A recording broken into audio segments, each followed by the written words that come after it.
स्वागत है आपका फाइनल ट्रेड में। मैं हूं दीपांशु भंडारी। थोड़ी देर में अनिल जी से भी जानेंगे कि किस तरह की आप स्ट्रैटेजी बना सकते हैं इस बाजार में, कहां है तेजी के मौके और रिकॉर्ड ऊंचाई के बाद और किस डायरेक्शन में हम मूव कर रहे हैं। पर आइए उससे पहले देख लेते हैं कि बाजार की 5 बड़ी बातें क्या हैं इस समय। जिस तरह से मार्केट का मोमेंटम बना हुआ है, कोई परेशानी नहीं है। आप देख रहे हैं कि रिकॉर्ड तेजी आती हुई दिख रही है और आज भी बाजार में लगातार 5वें दिन तेजी का माहौल बना हुआ है। 13,900 के ऊपर आराम से हम होल्ड करते हुए दिख रहे हैं।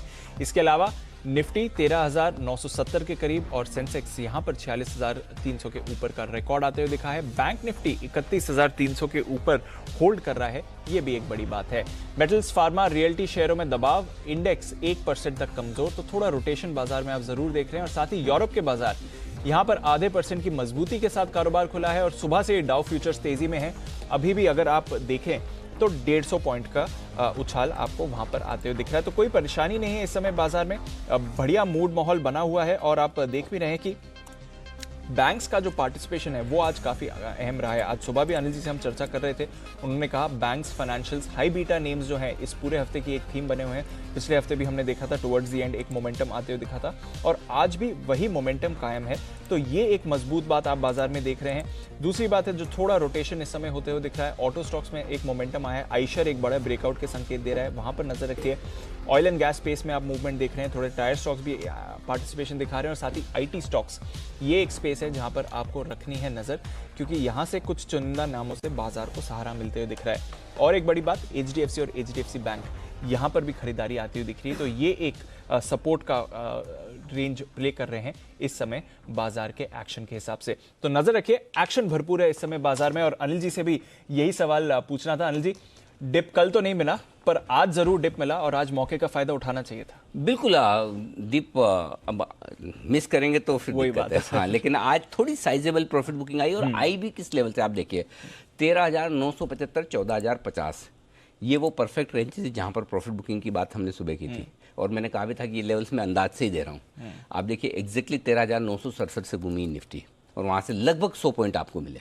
राइट, अगर आपने 13,967 में नहीं बेच के 13,940-45 में भी बेचा है और 13,860-70 में भी खरीदा है तो 50-75 पॉइंट तो आसानी से बने हैं जी। बैंक निफ्टी हमारा टारगेट 31,300 का था, 31,334 का हाई है और वहाँ से एग्जैक्टली आप देखिए 31,002 का लो बनाया, तो 300 पॉइंट की वहाँ से भी नीचे की रिस्क मिली है और 31,000 के ऊपर से वापस से घूम गया।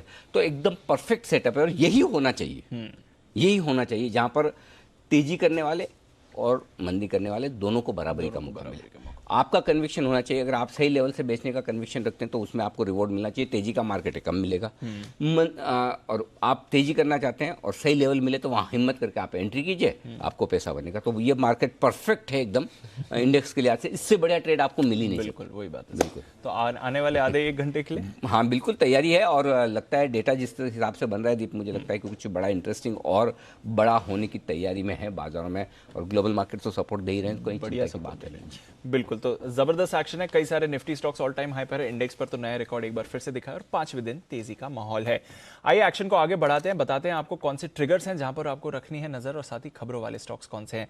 मानसी और वरुण हमारे साथ तैयार हैं। गुड आफ्टरनून मानसी, बताएं कौन से ट्रिगर्स पर नजर है।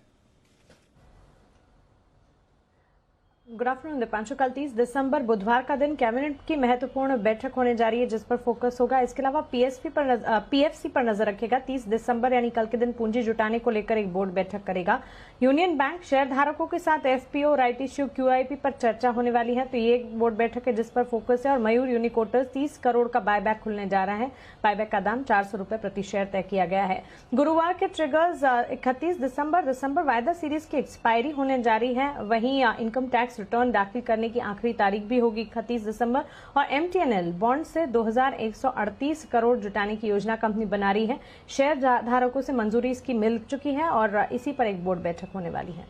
ओके, तो कुछ अहम ट्रिगर्स हैं जहां पर रखनी है नजर। इनकम टैक्स रिटर्न की तारीख, हाँ सर, वही मैं आपसे पूछने वाला नहीं था। बढ़ रही, बड़ा है देश भर की अपील तो है लोगों की। पूछे मत, आपने ट्वीट भी किया था सर? हाँ मैंने ट्वीट भी किया क्योंकि मतलब इतनी ज़्यादा रिक्वेस्ट आई है सारे लोगों की कि मुश्किल हो रहा है। बेसिकली प्रॉब्लम है कहीं स्टाफ नहीं है, कहीं अकाउंट्स ही कंप्लीट नहीं है, ऑडिट ही नहीं हुए हैं, यही लोग बोल रहे हैं। हालांकि मैं अपने रिटर्न भर चुका हूँ मैं ये कह सकता हूँ, लेकिन हाँ ये मुश्किल काम तो है क्योंकि बिजनेसेस में काफ़ी स्टाफ या तो है नहीं है तो किसी न किसी वजह से कोई न कोई दिक्कतें हैं, प्लस काम भी अब शुरू होने लगा है। शुरू में तो ऑफिस बंद थे, तो शायद हो सकता है लास्ट मोमेंट पर एक्सटेंशन आ जाए तो आ जाए। देखिए, आशा तो यही है सर, उम्मीद है लोगों को, और लोग लगे भी है। जितना काम ऑफिस में दे रहे हैं उतने ही ट्विटर पे भी लगे हैं सीए सारे।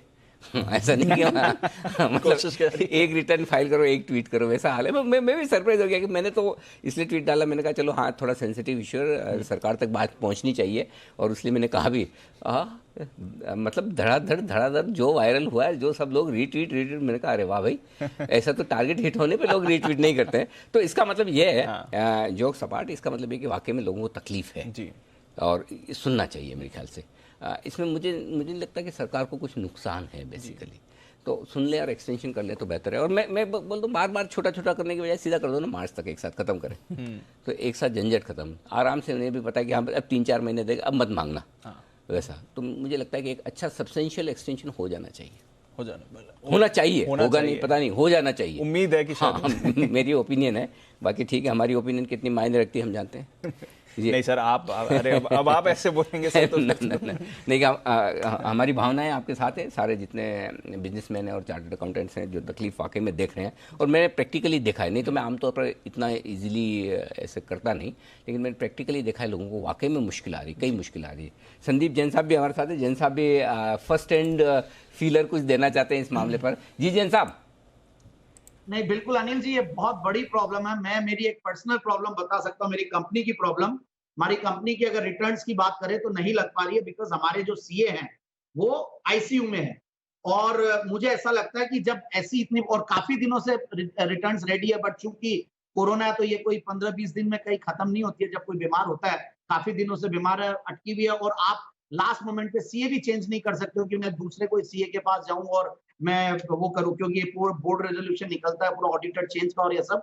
सो I think it's a very very big problem. मैं इनफैक्ट बहुत ज्यादा, हम लोग पिछले 5-7 दिनों से पैनिक में है, and we are really waiting. And thank you very much Anil ji, आप तो सीए भी हैं, जर्नलिज्म में भी है, मीडिया में भी है, और आप बहुत समझते हैं इन सारे इश्यूज को। तो आपने अगर ट्वीट किया तो मुझे लगता है कि ये दूर तक जाएगी बात, और इसका काम जरूर से होगा।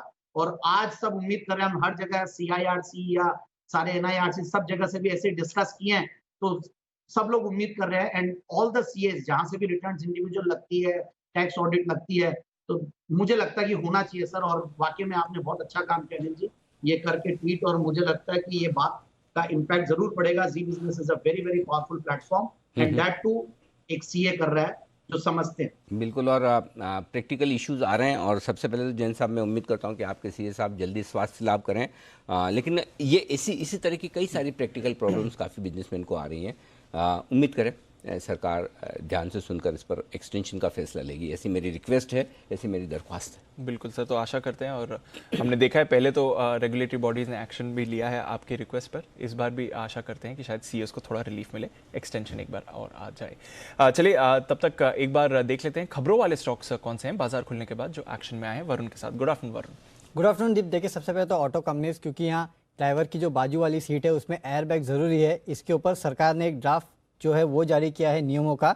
1 अप्रैल से दरअसल गाड़ियों के जो नए मॉडल है उसमें जरूरी होने वाला है। ICICI बैंक, यहाँ पे इस कंपनी ने माइक क्लास बोर्ड नाम की एक कंपनी है, उसमें करीब 9% हिस्सा जो है उसको खरीदा है, 4.5 करोड़ में खरीदा है, छोटा एक्विजिशन है। धनसरी पेट्रो और रिलायंस इंडस्ट्रीज, क्योंकि ब्लूमबर्ग के हवाले से खबर आई है कि चीन से इंपोर्ट होने वाले पेट रेजिन पे जो एंटी डंपिंग ड्यूटी है उसको लगा दिया गया है। L&T, फिर इस कंपनी को एक ऑर्डर मिला है, 1000 से 2500 करोड़ का ये बड़ा ऑर्डर है। कॉनकॉर या न्यूज़ वायर के हवाले से खबर है कि रेल लैंड लीज पॉलिसी पर कैबिनेट में चर्चा की उम्मीद है। अगले 2 हफ्तों में रेल लैंड लीज पॉलिसी पर चर्चा हो सकती है। ग्लेनमार्क फार्मा, इस कंपनी को डायबिटीज़ की एक जो दवा है वो इस कंपनी ने लॉन्च की है। ल्यूपिन, इसको एक ट्रांसप्लांट की दवा के लिए US FDA से मंजूरी मिली है। और गेटवे डिस्ट्रीपार्क्स, इस कंपनी ने ₹2 प्रति शेयर का अंतरिम डिविडेंड का ऐलान किया है। ओके, तो ये हैं आपके लिए कुछ खबरों वाले शेयर्स जहां पर आपको रखनी है नज़र। शुक्रिया वरुण, ये पूरी लिस्ट हमारे साथ शेयर करने के लिए। आइए देख लेते हैं कहां पर बाजार का एक्शन है। हमारे बाकी एक्सपर्ट्स भी हैं, जैन साहब तो जुड़ चुके हैं, साथ ही राकेश जी, कुणाल जी, वागले साहब, सुमित जी, विश्वेश जी और नितिन मुरारका साहब भी हमारे साथ इस समय जुड़ रहे हैं। एक्शन भरपूर है, 31,300 के आसपास ही आप देख रहे हैं कि निफ्टी बैंक इस समय हवर करते हुए दिख रहा है। कहां पर आ रही है तेजी, यहां पर एक बार नजर डाल लेते हैं आज के बाजार में। इंडसइंड बैंक सबसे आगे रहा है और अभी भी आप देखिए तो डेज हाई के करीब ही ये ट्रेड करते हुए दिख रहा है। 900 के ऊपर आराम से ये होल्ड कर रहा है इस समय। तो इंडसइंड बैंक पर रखिए नजर।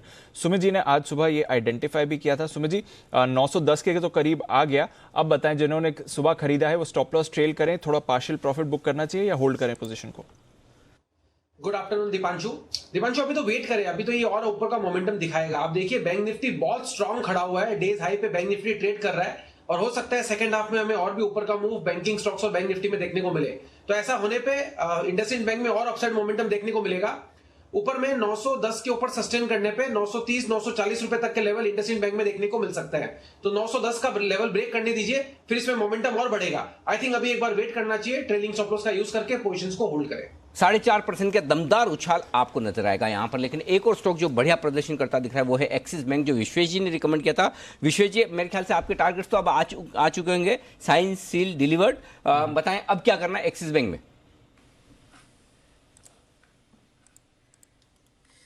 Thank you Anil ji. देखिए एक्सिस बैंक हमने काफ़ी लोअर लेवल पे 600 के लेवल पे रिकमेंड किया था और उस वक्त मार्केट में मेरे हिसाब से काफ़ी हाहाकार मचा हुआ था। उस दिन 700 पॉइंट निफ्टी नीचे गिरा था। मुझे लगता है इमीडिएट में एक्सिस बैंक यहाँ से 640 के लेवल दिखा सकता है, तो यहाँ पे बाय रहना चाहिए। In fact Anil ji, Axis bank private sector bank में फ्रंट से लीड करेगा, ये मैंने शायद कल की शो में भी ये कहा था। मुझे लगता है कि अगर आपकी पोजीशन होल्ड है तो होल्ड रखिए। फ्रेश एंट्री करनी है तो भी मुझे लगता है 620 के स्टॉप लॉस से करिए। मुझे लगता है अगली एक्सपायरी में, which is January 2021, axis bank शायद 700 के लेवल तक जा सकता है। तो very bullish on axis bank. Axis bank ने नेक्स्ट एक्सपायरी का डेफिनेटली आप पोजीशन होल्ड करके रख सकते हो।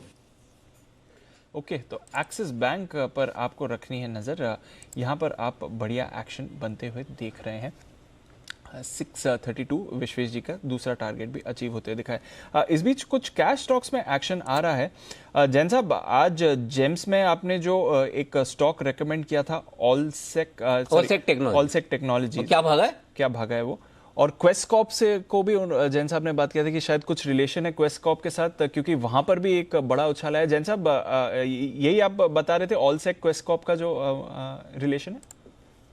बिल्कुल बिल्कुल। देखिए क्वेस्टकॉर्प की कंपनी हो गई है ये, तो क्वेस्टकॉर्प भी चला और ये भी चला। और आज शायद आशीष जी ने भी इसको एसपीएल मिड कैप्स में दिया। इन्फोबीन्स मैंने एक पहले स्टॉक दिया था, वो बायर पैक। आज धर्मसिंह मुरारजी कल भी 20% बायर पैक था, आज भी बायर पैक है। और उसके बाद वर्धमान एक्रिलिक्स जो आई थिंक 17-18% ऑलरेडी चल चुका है और 31 रुपए में रेकमेंड किया था, जो कि 37 रुपए के लगभग है। तो आज बहुत सारे स्टॉक्स जबरदस्त चल रहे हैं। आई फील की और भी आने वाले दिनों में जो भी क्वालिटी स्टॉक्स हमने पहले बताए हैं, हो सकता है कि बताने वाले दिन कई बार नहीं चले, तो मुझे तो और बढ़िया लगता है कि कई बार बताने वाले दिन नहीं चले। जैसे कि ऑलसेक टेक्नोलॉजीज भी जिस दिन बताया था उस दिन कोई 5-6% चला, उसके बाद कंसोलिडेट हुआ।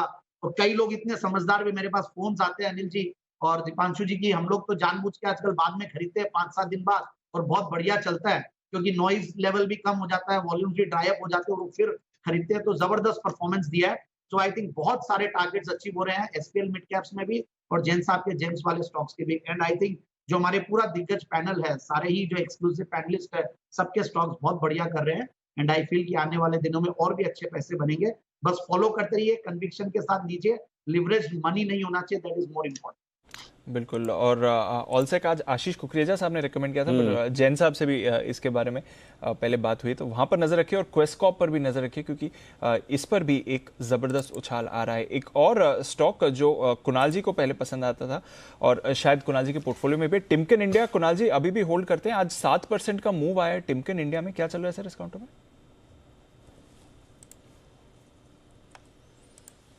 बिल्कुल दीपांशु, मेरा निजी निवेश है टिमकेन में और आपको बिल्कुल सही याद है मेरे निजी पोर्टफोलियो में है। एक फ्रेश ब्रेकआउट आया है, एक पैटर्न बना है जिसको असेंडिंग ट्रायंगल पैटर्न कहते हैं। ये इसके वीकली चार्ट में बना हुआ है और इस जो आज का ब्रेकआउट है इसके बाद मुझे उम्मीद है कि स्टॉक में आपको और तेजी देखने को मिलेगी। तो यहाँ पर भी गिरावट पर अगर आप खरीद पाएं तो बिल्कुल एक्यूमुलेट करने की राय है। इस स्टॉक में टारगेट 1600-1650 के हैं, तो मध्यम अवधि के लिए खरीदें। ट्रेडिंग लायक शेयर नहीं है, गिरावट में मेरी एक्यूमुलेट करने की राय है। बिल्कुल, तो ट्रेडिंग का शेयर नहीं, गिरावट में एक्यूमुलेट करें, पर अच्छी तेजी दिखा रहा है टिमकेन इंडिया, यहां पर भी रखनी है नजर। आइए चलते हैं सुमित जी के पास। पहला बिगुल क्लोजिंग शो का सुमित जी का सुपर हिट।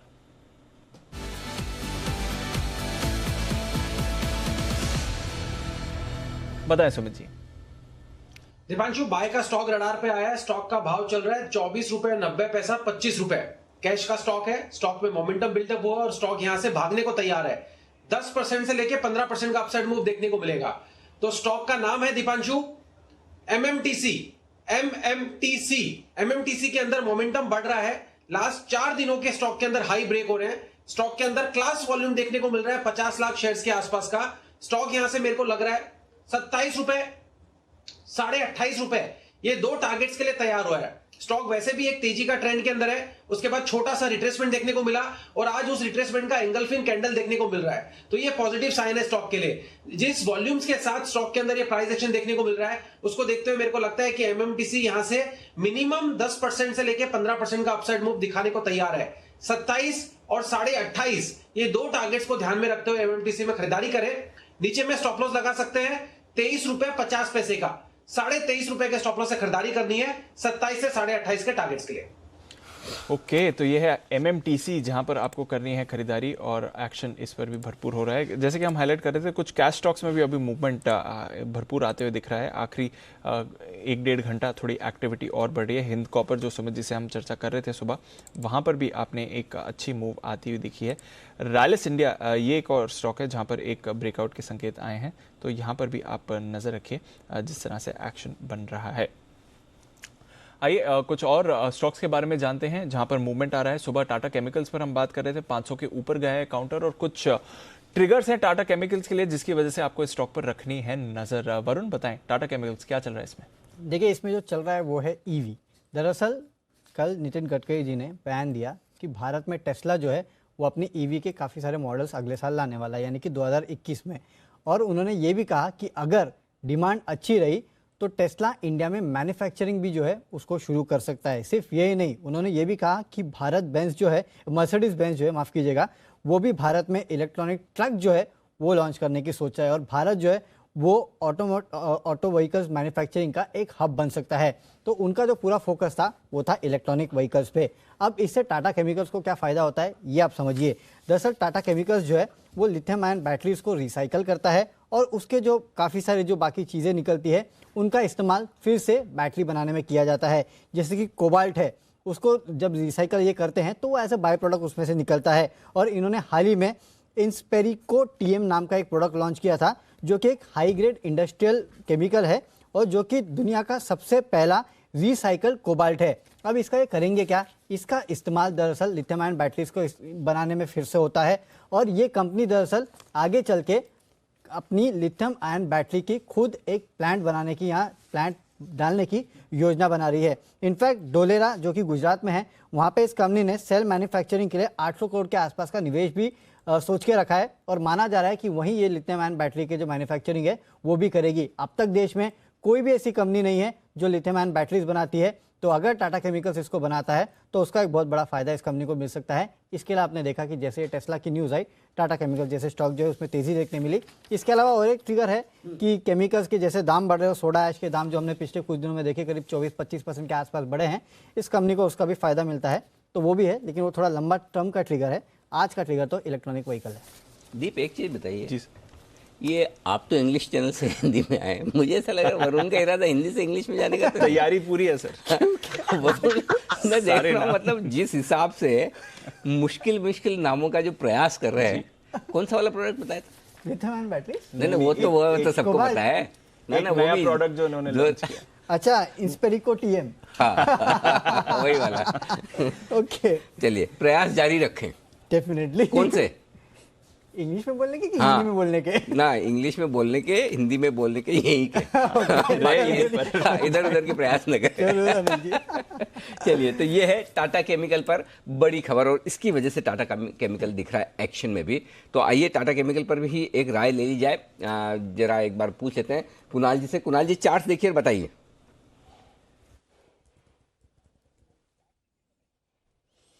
हाँ जी, देखिए मैंने और राकेश जी ने तो पहले कई बार खरीदारी की राय दी है। जबरदस्त तेजी बनी, ये स्टॉक तो एक भीषण आउट परफॉर्मर रहा है अनिल जी, और अभी भी इसमें तेजी की गुंजाइश है। एक करेक्शन भी पूरा होता हुआ दिख रहा है, तो जिनके पास भी पोजीशन है मेरी राय में बने रहें। केवल एक समस्या ये है कि स्टॉप लॉस थोड़ा आपको बड़ा रखना पड़ेगा, तो मेरी राय में स्टॉप लॉस 460 रुपए पर 460 पर रखें, निश्चिंत होकर के बने रहें। स्टॉक में और ऊपर के लेवल्स देखने को मिलेंगे। तो टाटा केमिकल्स बहुत ही स्ट्रांग स्ट्रक्चर है, 540 के लेवल संभव हैं, लेकिन आपको एक बड़े स्टॉप लॉस के साथ होल्ड करने की राय। ओके, तो ये है आपके लिए टाटा केमिकल्स पर राय। नजर रखिए, इस काउंटर पर एक्शन भरपूर होते हुए दिख रहा है। नितिन जी भी हमारे साथ हैं और जानते हैं नितिन जी से कि किस तरह का डेटा देख रहे हैं। सर, मंथली एक्सपायरी की तरफ तो मूव कर रहे हैं, पर आज जो ये बढ़िया मूव आई है और 31,000 के पार जाकर होल्ड कर रहे हैं, क्या संकेत आ रहे हैं सर इससे? देखिए, निफ्टी ऊपर है अभी करीब 40 पॉइंट और बैंक निफ्टी 300-350 पॉइंट ऊपर, बट डेटा उस तरीके का नहीं है जिस तरीके से निफ्टी ऊपर है। यानी डेटा में स्ट्रेंथ नहीं है और मुझे लग रहा है कि इस लेवल पे बहुत ज्यादा पॉजिटिव इस एक्सपायरी के ख्याल से अब मुझे नहीं लग रहा है। मार्केट एक रेंज बनाने की कोशिश कर रहा है, वो ऊपर में 14,000 है और नीचे में 13,800 है। तो ऐसा लग रहा है कि ये जो एक्सपायरी होगी परसों, जो मंथली एक्सपायरी है, ये 14,000 से 13,800 के बीच में होनी चाहिए। और इस रेंज के जितने भी प्रीमियम्स हैं, क्योंकि प्रीमियम्स ऑप्शंस में बहुत ज्यादा है और ये मंथली एक्सपायरी है, तो ये प्रीमियम्स खत्म हो सकते हैं। दूसरा पॉइंट ये है कि आज ऊपर के लेवल पे काफी प्रॉफिट बुकिंग आई है। जो मार्केट अचानक से ऊपर से नीचे आई तो वो बल्क ऑर्डर और काफी प्रॉफिट बुकिंग आई है। तो मुझे थोड़ा सा इस लेवल पे कॉल्स को खरीदना रिस्की हो सकता है। और जो सेलर्स इंटरेस्ट मुझे दिख रहा है वो 14,000 की कॉल में और 13,900 की कॉल्स में काफी सेलर्स इंटरेस्ट है। तो पॉसिबल है कि मार्केट क्या तो थोड़ी नीचे आ सकती है या रेंज बाउंड हो सकती है और 13,800 से 14,000 के बीच में एक्सपायरी हो सकती है। तो करंट लेवल पे बाइंग रिकमेंडेशन मेरे हिसाब से अच्छा नहीं होगा रिस्क रिवार्ड रेशियो के हिसाब से। और मैं उम्मीद कर रहा हूँ कि एक बार यहाँ से निफ्टी में 40-50 पॉइंट की करेक्शन बन सकती है और बैंक निफ्टी जो ऊपर है अभी वो वहां से थोड़ी नीचे की तरफ आ सकती है। चलिए, तो फिर करंट लेवल्स पर शायद खरीदारी का मौका नहीं रहेगा जहां तक इंडेक्स का सवाल है, पर कई सारे स्टॉक स्पेसिफिक मूवमेंट्स हैं जहां पर आपको रखनी है नज़र। एक्सिस बैंक के बारे में हम बात कर रहे थे जहां पर मूवमेंट है। इंडसइंड बैंक सुबह से काफ़ी एक्टिव है और ऑटो स्पेस में वागले साहब अपोलो टायर्स वापस मूवमेंट दिखा रहा है। अभी थोड़ी देर पहले एक स्पाइक भी आया था, डेज हाई पर आया था स्टॉक। आप बताएं सर, 181 के लेवल्स पर अपोलो टायर्स कैसा लग रहा है आपको? दीपांशु, नहीं, मैं अवॉइड करूंगा। माइल्डली बुलिश मैं कहूंगा। 3-4 रुपए की मुँह आ सकती है, उसके लिए कोई कॉल लेने का मतलब नहीं है। 182 का भाव है, 185 में इसका एक स्ट्रॉन्ग रेजिस्टेंस है और वो वाला मोमेंटम मुझे दिखाई नहीं दे रहा है स्पेसिफिकली अपोलो टायर्स। आपको आज स्टॉक स्पेसिफिक रहना पड़ेगा। नितिन जी ने जो कहा मैं उनके साथ सहमत हूँ। प्रॉफिट बुकिंग आ रही है, आप शॉर्ट नहीं कर सकते। गलत भी हो गए तो लॉन्ग रह के ही आपको लॉन्ग साइड में ही रहना है, बट स्टॉक जो चूज करोगे उसमें दैट इज द की। तो अपोलो टायर्स वो मेरा स्टॉक आज नहीं होगा, मैं इसको अवॉइड करूंगा। ठीक है, तो फिलहाल थोड़ा उतार चढ़ाव वाला बाजार हो रहा है, तो इस समय अपोलो टायर्स पर उतना भरोसा नहीं आएगा। पर नजर रखिए, कैश स्टॉक्स पर भरपूर एक्शन आपको दिखेगा और वहां पर हम देख रहे हैं कि काफी सारे स्टॉक्स हैं जो अभी भी आपको अच्छी मूव्स आते हुए दिखा रहे हैं। IFB industries one of the best performing stocks रहा है इस साल का और यहाँ पर देखिए तो एक बार फिर से अच्छी तेजी बन रही है। डेज हाई से थोड़ा फिसला है, बट अभी भी 7% का उछाल IFB इंडस्ट्रीज में आते हुए दिखा है। और जैन साहब, खबरें भी चल रही थी ये व्हाइट गुड्स कंपनीज आने वाले साल में अपने दाम बढ़ा सकती हैं। डिमांड तो अच्छी रही है। सिम्फनी में हमने कुछ दिन पहले एक बड़ा ब्रेकआउट देखा था। IFB इंडस्ट्रीज जो इस साल का टॉप गेनर रहा है, उस पर क्या व्यू होगा सर? देखिए, बड़ा परफॉर्मर है, इसमें कोई दो राय नहीं है, बट हमेशा हमने जो वर्लपूल और सिम्फनी है दोनों को रिसेंटली रेकमेंड किया। जो इवनिंग वाला शो है उसमें भी लॉन्ग टर्म पिक के तौर पे, SPL मिड कैप्स में भी। और मुझे ऐसा लगता है कि ये जो व्हाइट गुड्स वाली कंपनियां हैं ये जबरदस्त परफॉर्म करेंगी। वर्क फ्रॉम होम और रूरल डिमांड और जो ये रबी और खरीफ दोनों की फसलें अच्छी, मानसून अच्छा होना, सरकार जो भारत को जो ग्रोथ के लिए जो वहां पे फंड्स जा रहे हैं उसका बहुत बड़ा बेनिफिशियरी ये सेक्टर होगा। So I am very very bullish on the white good sector. And बिल्कुल ये जो स्टॉक्स है, even TTK Prestige, Hawkins pressure cooker, ये सारे स्टॉक्स पहले भी रेकमेंड किए हैं। तो one should be buying those stocks only. But एक चीज का ध्यान रखिए कि अब ओवर यूफोरिक होके अननेसेसरीली अब कूदे नहीं स्टॉक्स पे। आप थोड़ा करेक्शन का इंतजार कीजिए। मिस हो गया कोई बात नहीं है, बहुत सारी आइडियाज आएंगी, रोज देते ही हैं सुबह 9:30 बजे और बाकी सारे दिग्गज पैनलिस्ट भी देते ही है। तो स्टॉक्स में रिस्क रिवॉर्ड रेशियोज को अब देखना बहुत जरूरी है इन लेवल्स पे। आज देखिए मार्केट भले ग्रीन में है बट मिड कैप इंडेक्स थोड़ा रेड में है, so one has to be cautious जब दो इंडाइसेस अलग अलग डाइवर्जेंटली चलते हैं। So I am very bullish otherwise. बिल्कुल, तो बुलिश व्यू है, बट थोड़ा नज़र रखिए जिस तरह से बाजार का मोमेंटम है, स्पेशली ऐसे स्टॉक्स पर जो ऑलरेडी एक ज़बरदस्त रनअप आपको दिखा दिए हैं। एक थोड़ी देर पहले एक ब्रेकआउट आते हुए दिखा है, सुमित जी जरा नज़र डालिए फिनिक्स मिल्स पर। रियल एस्टेट पैक में तो तेज़ी है, डीएलएफ गोदरेज प्रॉपर्टीज़ को लेकर अच्छी खबरें भी लगातार आ रही हैं। फिनिक्स मिल्स पर अभी 2.5% का उछाल आया। सुमित जी क्या चल रहा है चार्ट पर? दिपांशु देखिए स्टॉक के अंदर मोमेंटम बिल्डअप हो रहा है, ऐसा लग रहा है स्टॉक यहां से ऊपर का मूव दिखा सकता है। आई थिंक जिन्होंने पोजीशंस बना रखी है वो लोग तो पोजीशंस होल्ड करें, और अगर कोई फ्रेश ट्रेड लेना चाहता है तो 750 758 के आसपास जो स्टॉक अभी ट्रेड कर रहा है, इसके अंदर यहाँ पे फ्रेश ट्रेड भी लिया जा सकता है। स्टॉक का स्ट्रक्चर मजबूत है। ऊपर में जो हडल दिख रहा है चार्ट्स के ऊपर वो 770 780 के पास है, यानी 770 से 780 तक का मूव इसके अंदर देखने को मिलना चाहिए, और वो लेवल से एक बार ये कन्विंसिंगली ब्रेक कर देगा तो फिर 800 प्लस के लेवल स्टॉक के अंदर देखने को मिल सकता है। और नीचे में स्टॉक का स्टॉप लॉस जो बन रहा है 730 735 के आसपास बन रहा है, तो पोजीशंस होल्ड करें। ओके, तो ये है आपके लिए राय फिनिक्स मिल पर। आइए, राय रखने का जहां तक सवाल है सबको रखनी चाहिए। हिंदुस्तान में हर आदमी अपनी राय रखने के लिए स्वतंत्र है, और स्पेशली जब सोशल मीडिया प्लेटफॉर्म इतने हों, व्हाट्सएप यूनिवर्सिटी जो चल रही है, ट्विटर पे जो चाहे जैसी राय रख सकता है, तो हमने भी सोचा क्यों ना आप भी राय रखें। अच्छा, हाँ, तो इस साल के अंत में आपके पास भी राय रखने का अपना मौका है, और वो है अगले साल के साल 2021 में बाजार कितना बढ़ेगा, कितनी कमाई करवाएगा, कितना रिटर्न देगा, सेंसेक्स और निफ्टी में कितना मूव आएगा। ये है हमारा ट्विटर पोल जो ट्विटर पे है, आप भी जाकर अपने जवाब दे सकते हैं। पहला, क्या 10% तक बढ़ेगा? सेंसेक्स निफ्टी की बात करें, क्या 10 से 20% बढ़ेंगे? क्या 5 से 10% गिरेंगे? यहीं के यहीं तो रहने वाले नहीं, ऊपर नीचे तो होंगे भाई। या 15% तक गिरेंगे? अच्छा, हमने क्या किया कि जो पोल दो तरीके से किया। एक तो हमने कहा कि भाई हमारे जो दर्शक है वो अपनी राय रख रहे हैं। दर्शकों की जो राय अभी तक आई है, आप 31 दिसंबर तक इस पोल में हिस्सा ले सकते हैं। दर्शकों की राय है कि 10 से 20% बढ़ना चाहिए निफ्टी। 10 से 20% यानी कि 1500 से 3000 पॉइंट। चलिए, तो 14,000 पे हम हैं, और 15,500 से 17,000। वाह, चलिए, आप सब लोगों के मुंह में घी शक्कर। 50% मेजोरिटी में है आप, और ये चाहते हैं 10 से 20% बाकी। अब बाजार ऐसा है 10 से 20 से खुश नहीं होगा। नहीं होगा जिन्होंने 7.5 से 14,000 देख लिया है वो 10 से 20 ये से बात खुश तो नहीं सही होंगे है। और लेकिन कुल मिलाकर ये कि 74% लोग ये मानते हैं कि बाजार बढ़ेगा 10 से 20% की रेंज में, या मतलब मजबूत रहेगा। तो बढ़ने वाला, हमने जो पोल किया था हमारे ब्रोकर्स के बीच में, ब्रोकर्स का पोल ये कह रहा है कि 71% ब्रोकर मानते हैं कि 10 से 20% बढ़ेगा। ये हमने आपको इंडिकेशन दिया कि आम राय क्या है। ब्रोकर्स की राय 71% ऐसी राय है कि 10 से 20% का मूव ऊपर का आएगा, और 29% यानी कि ब्रोकर्स में गजब है। तो जानकार कंप्लीटली बुलिश हैं। वो हाँ, तो मतलब किसी को गिरावट का तो कभी कभी डर भी लगता है। दीजिए तो ये आपके लिए, ये सेंसेक्स और निफ्टी में क्या रिटर्न आएगा, इस पर आपके लिए आप भी अपनी राय रख सकते हैं। आइए हमारे सोशल मीडिया पेज पर, ट्विटर हैंडल पर आ जाइए, जी बिजनेस के ट्विटर हैंडल पर आ जाइए, फेसबुक पेज पर आ जाइए, जहां आपका मन करे, और अपनी राय जरूर रखिए। आपकी राय महत्वपूर्ण है, बिल्कुल है। तो बताइए आप अपना मूड, आप क्या सोचते हैं बाजार के बारे में। अच्छा ठीक है, कौन सा आपका नाम सामने आ रहा है ट्विटर में, फिर अगले साल के अंत में आप मिला के देखना कि आपकी राय सही निकली। यही तो तरीका है अपनी काबिलियत पहचानने का या अंदाज लगाने का। तो लगाइए ज़रूर कि 10 से 20%, 10% या गिरावट वाला मामला आप किस कैटेगरी में फिट होते हैं, बताएंगे आपको। 2:30 बजने वाले, मेरा एनालिसिस तैयार है, उस हिसाब से बात कर लेते हैं। बिगुल के साथ करते हैं सेठी साहब का स्वागत।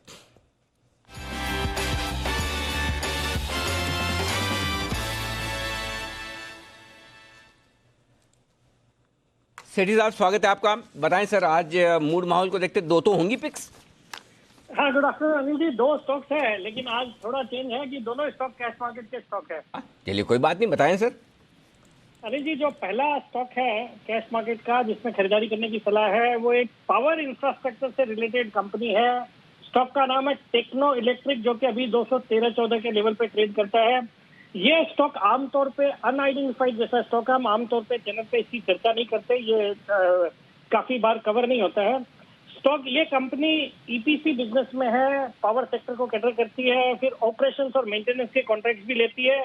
जबरदस्त कंपनी है, जबरदस्त ऑर्डर बुक है, करीबन 2120 करोड़ का, और रेगुलर इंटरवल्स पे नए ऑर्डर इनफ्लोज आ रहे हैं। बहुत ही हेल्दी ऑर्डर बुक है, और कंपनी के सितंबर तिमाही के नतीजे बेहद ही शानदार थे। एनर्जी एबिटा मार्जिन था 38% का, इसने पैट डिक्लेयर किया 79 करोड़ का, जो जून क्वार्टर में सिर्फ 34 करोड़ का था, उसके सामने 79 करोड़ का पैट था।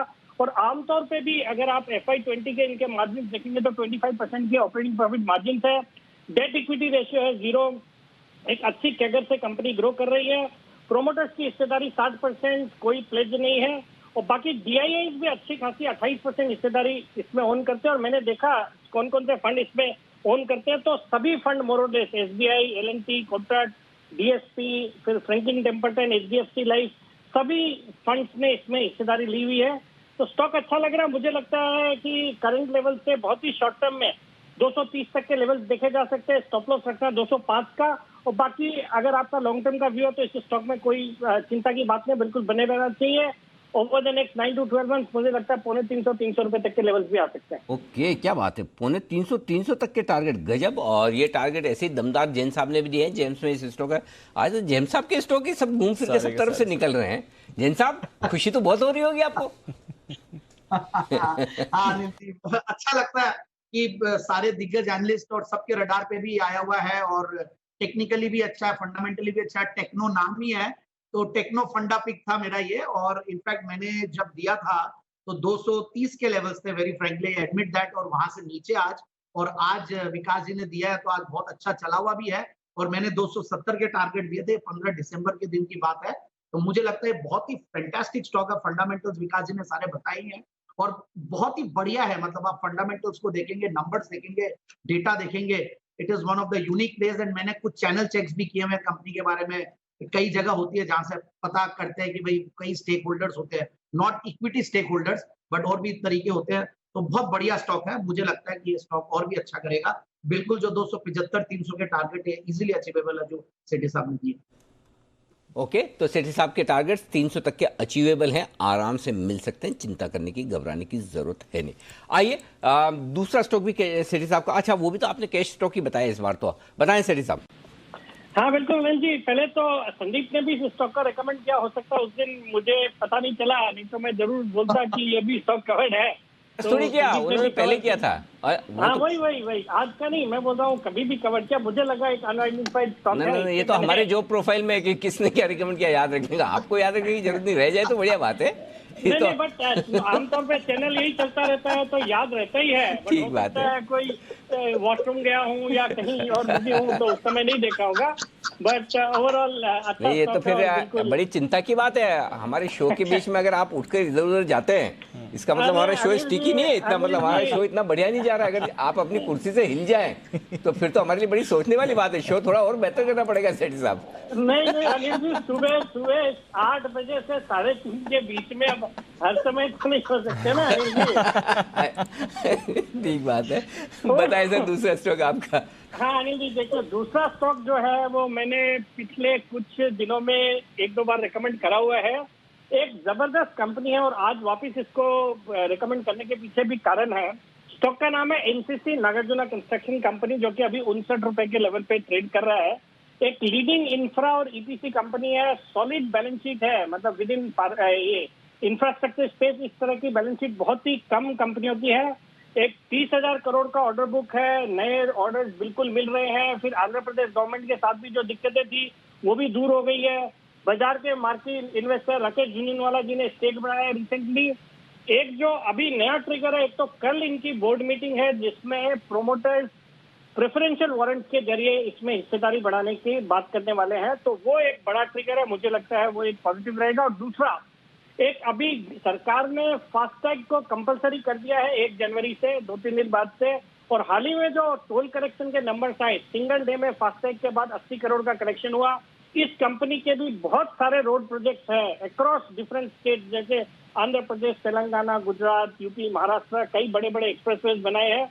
तो ऑल इन ऑल एक बहुत ही अच्छी कंपनी है। लॉन्ग टर्म में इस पे भी मैं बहुत बुलिश हूँ, बट इमीडिएट शॉर्ट टर्म में मुझे लगता है ये जो अभी 59 रुपए के लेवल पे ट्रेड कर रहा है, 65 रुपए का टारगेट है, स्टॉप लॉस रखना है 55 रुपए का। बाकी मुझे लगता है कल इसमें फायरवर्क्स होने चाहिए स्टॉक। ओके, कल के सेशन में दिखेंगे फायरवर्क्स। और आज सुबह हमने भी इसको स्टॉक ऑफ द डे, और कल के 2000 में भी दिया था ना, हाँ दिया था, वहाँ पर भी एक्शन तो है ही, तो कोई चिंता की बात नहीं। कल के लिए कल का दिन इस कंपनी के लिए बहुत ही इंपॉर्टेंट है, जहाँ बोर्ड बैठक होने वाली है और इसमें प्रेफरेंशियल अलॉटमेंट किए जाने पर, वारंट्स का प्रेफरेंशियल अलॉटमेंट किए जाने पर विचार होगा, और वो भी प्रमोटर्स को, यानी कि प्रमोटर्स इन लेवल पर स्टेक बढ़ाने को है तैयार। 63 रुपये 63 ये रखें टारगेट का लेवल, और खरीदारी करके चले। आज सुबह भी हमने दिया था, हालांकि स्टॉप पहला टारगेट आ गया था सर, पहला टारगेट सुबह आया था, हाँ हमने बात भी की थी, राइट। और उसके बाद थोड़ी प्रॉफिट बुकिंग आई बाजार के मूड माहौल के साथ, वापस से खरीदारी कर सकते हैं, कोई चिंता की बात है नहीं। और 58 रुपये का स्टॉप लॉस रखने की राय हमने दी थी। सेठी साहब का स्टॉप लॉस थोड़ा दूर है, 55 के आसपास। मैंने 58 दिया था, 58 आया तो नहीं, एनसीसी लिमिटेड एग्जैक्ट 58 ही टच हो गया है। अब हुआ कि नहीं हुआ भगवान जाने, लेकिन हाँ एग्जैक्ट 58 टच हुआ है, वही लो है। तो आइए रखिए, अगर आपके पास पोजीशन है तो चिंता की कोई बात नहीं। टारगेट पहले टच हुआ। हाँ बिल्कुल, शुक्रिया सेठी साहब ये अपनी बेहतरीन पिक देने के लिए। हाँ एक और चीज़ मैं बता दूँ, डीवीज लैब भी हमने सुबह रिकमेंड किया था, वो भी पहले टारगेट के नज़दीक पहुंचा है, थोड़ा नीचे आया बाजार के मूड के साथ, कोई दिक्कत नहीं, होल्ड करके रखिए। इसको तो अगले साल के लिए रखिए, तो ये 25-50 रुपये तो ऊपर नीचे चलेगा, लेकिन अगले साल के लिए आप रखेंगे। ध्यान में रख लीजिए, अर्जुन की जो नज़र है ना मच्छी की आंख पर, 4200 रुपये है, नोट करके रख लीजिए। 4200 वहीं पर बेचना है आपको, उससे पहले नहीं। 25-50-100 रुपये ऊपर नीचे तो हमेशा होगा, ये ध्यान में रखिए, डरिएगा मत, इन्वेस्टमेंट के लिए आज से लीजिए। आइए अगला बिल्कुल विश्वेश जी के लिए, विश्वेश का विशेष।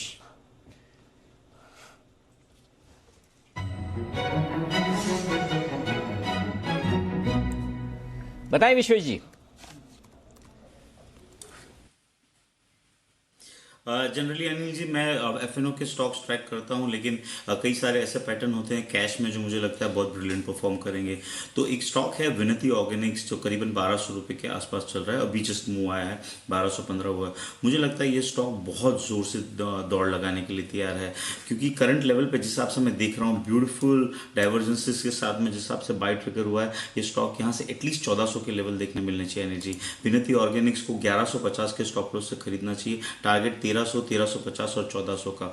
मैं इसके लिए धन्यवाद देना चाहूँगा संदीप जी का। संदीप जी इसको बहुत क्लोजली ट्रैक करते हैं, 2 साल पहले उन्होंने रिकमेंड किया था, तब से मैं ट्रैक करता हूँ। बहुत ही फैंटास्टिक कंपनी है, मैंने खुद ने फंडामेंटल स्टडी किया। जो एक फंडामेंटल रेशियो देख के मैं टोटली अस्टॉनिश था, वो था कि Y on Y every year company ने अपना जो सेल्स है वो किस तरह से बढ़ाया है। फैंटास्टिक कंपनी, फंडामेंटली मेरे हिसाब से Sandeep ji can add bad, but technically this is a perfect timing to add 200 रुपये की अपसाइड के लिए Vinati organics with 1150 stop loss. Okay तो विनती ऑर्गेनिक्स पर रखिए नजर, विश्वेश जी की तरफ से एक रिकमेंडेशन आती हुई। चलते हैं सुमित जी के पास, उनके सुपरहिट शेयर के लिए।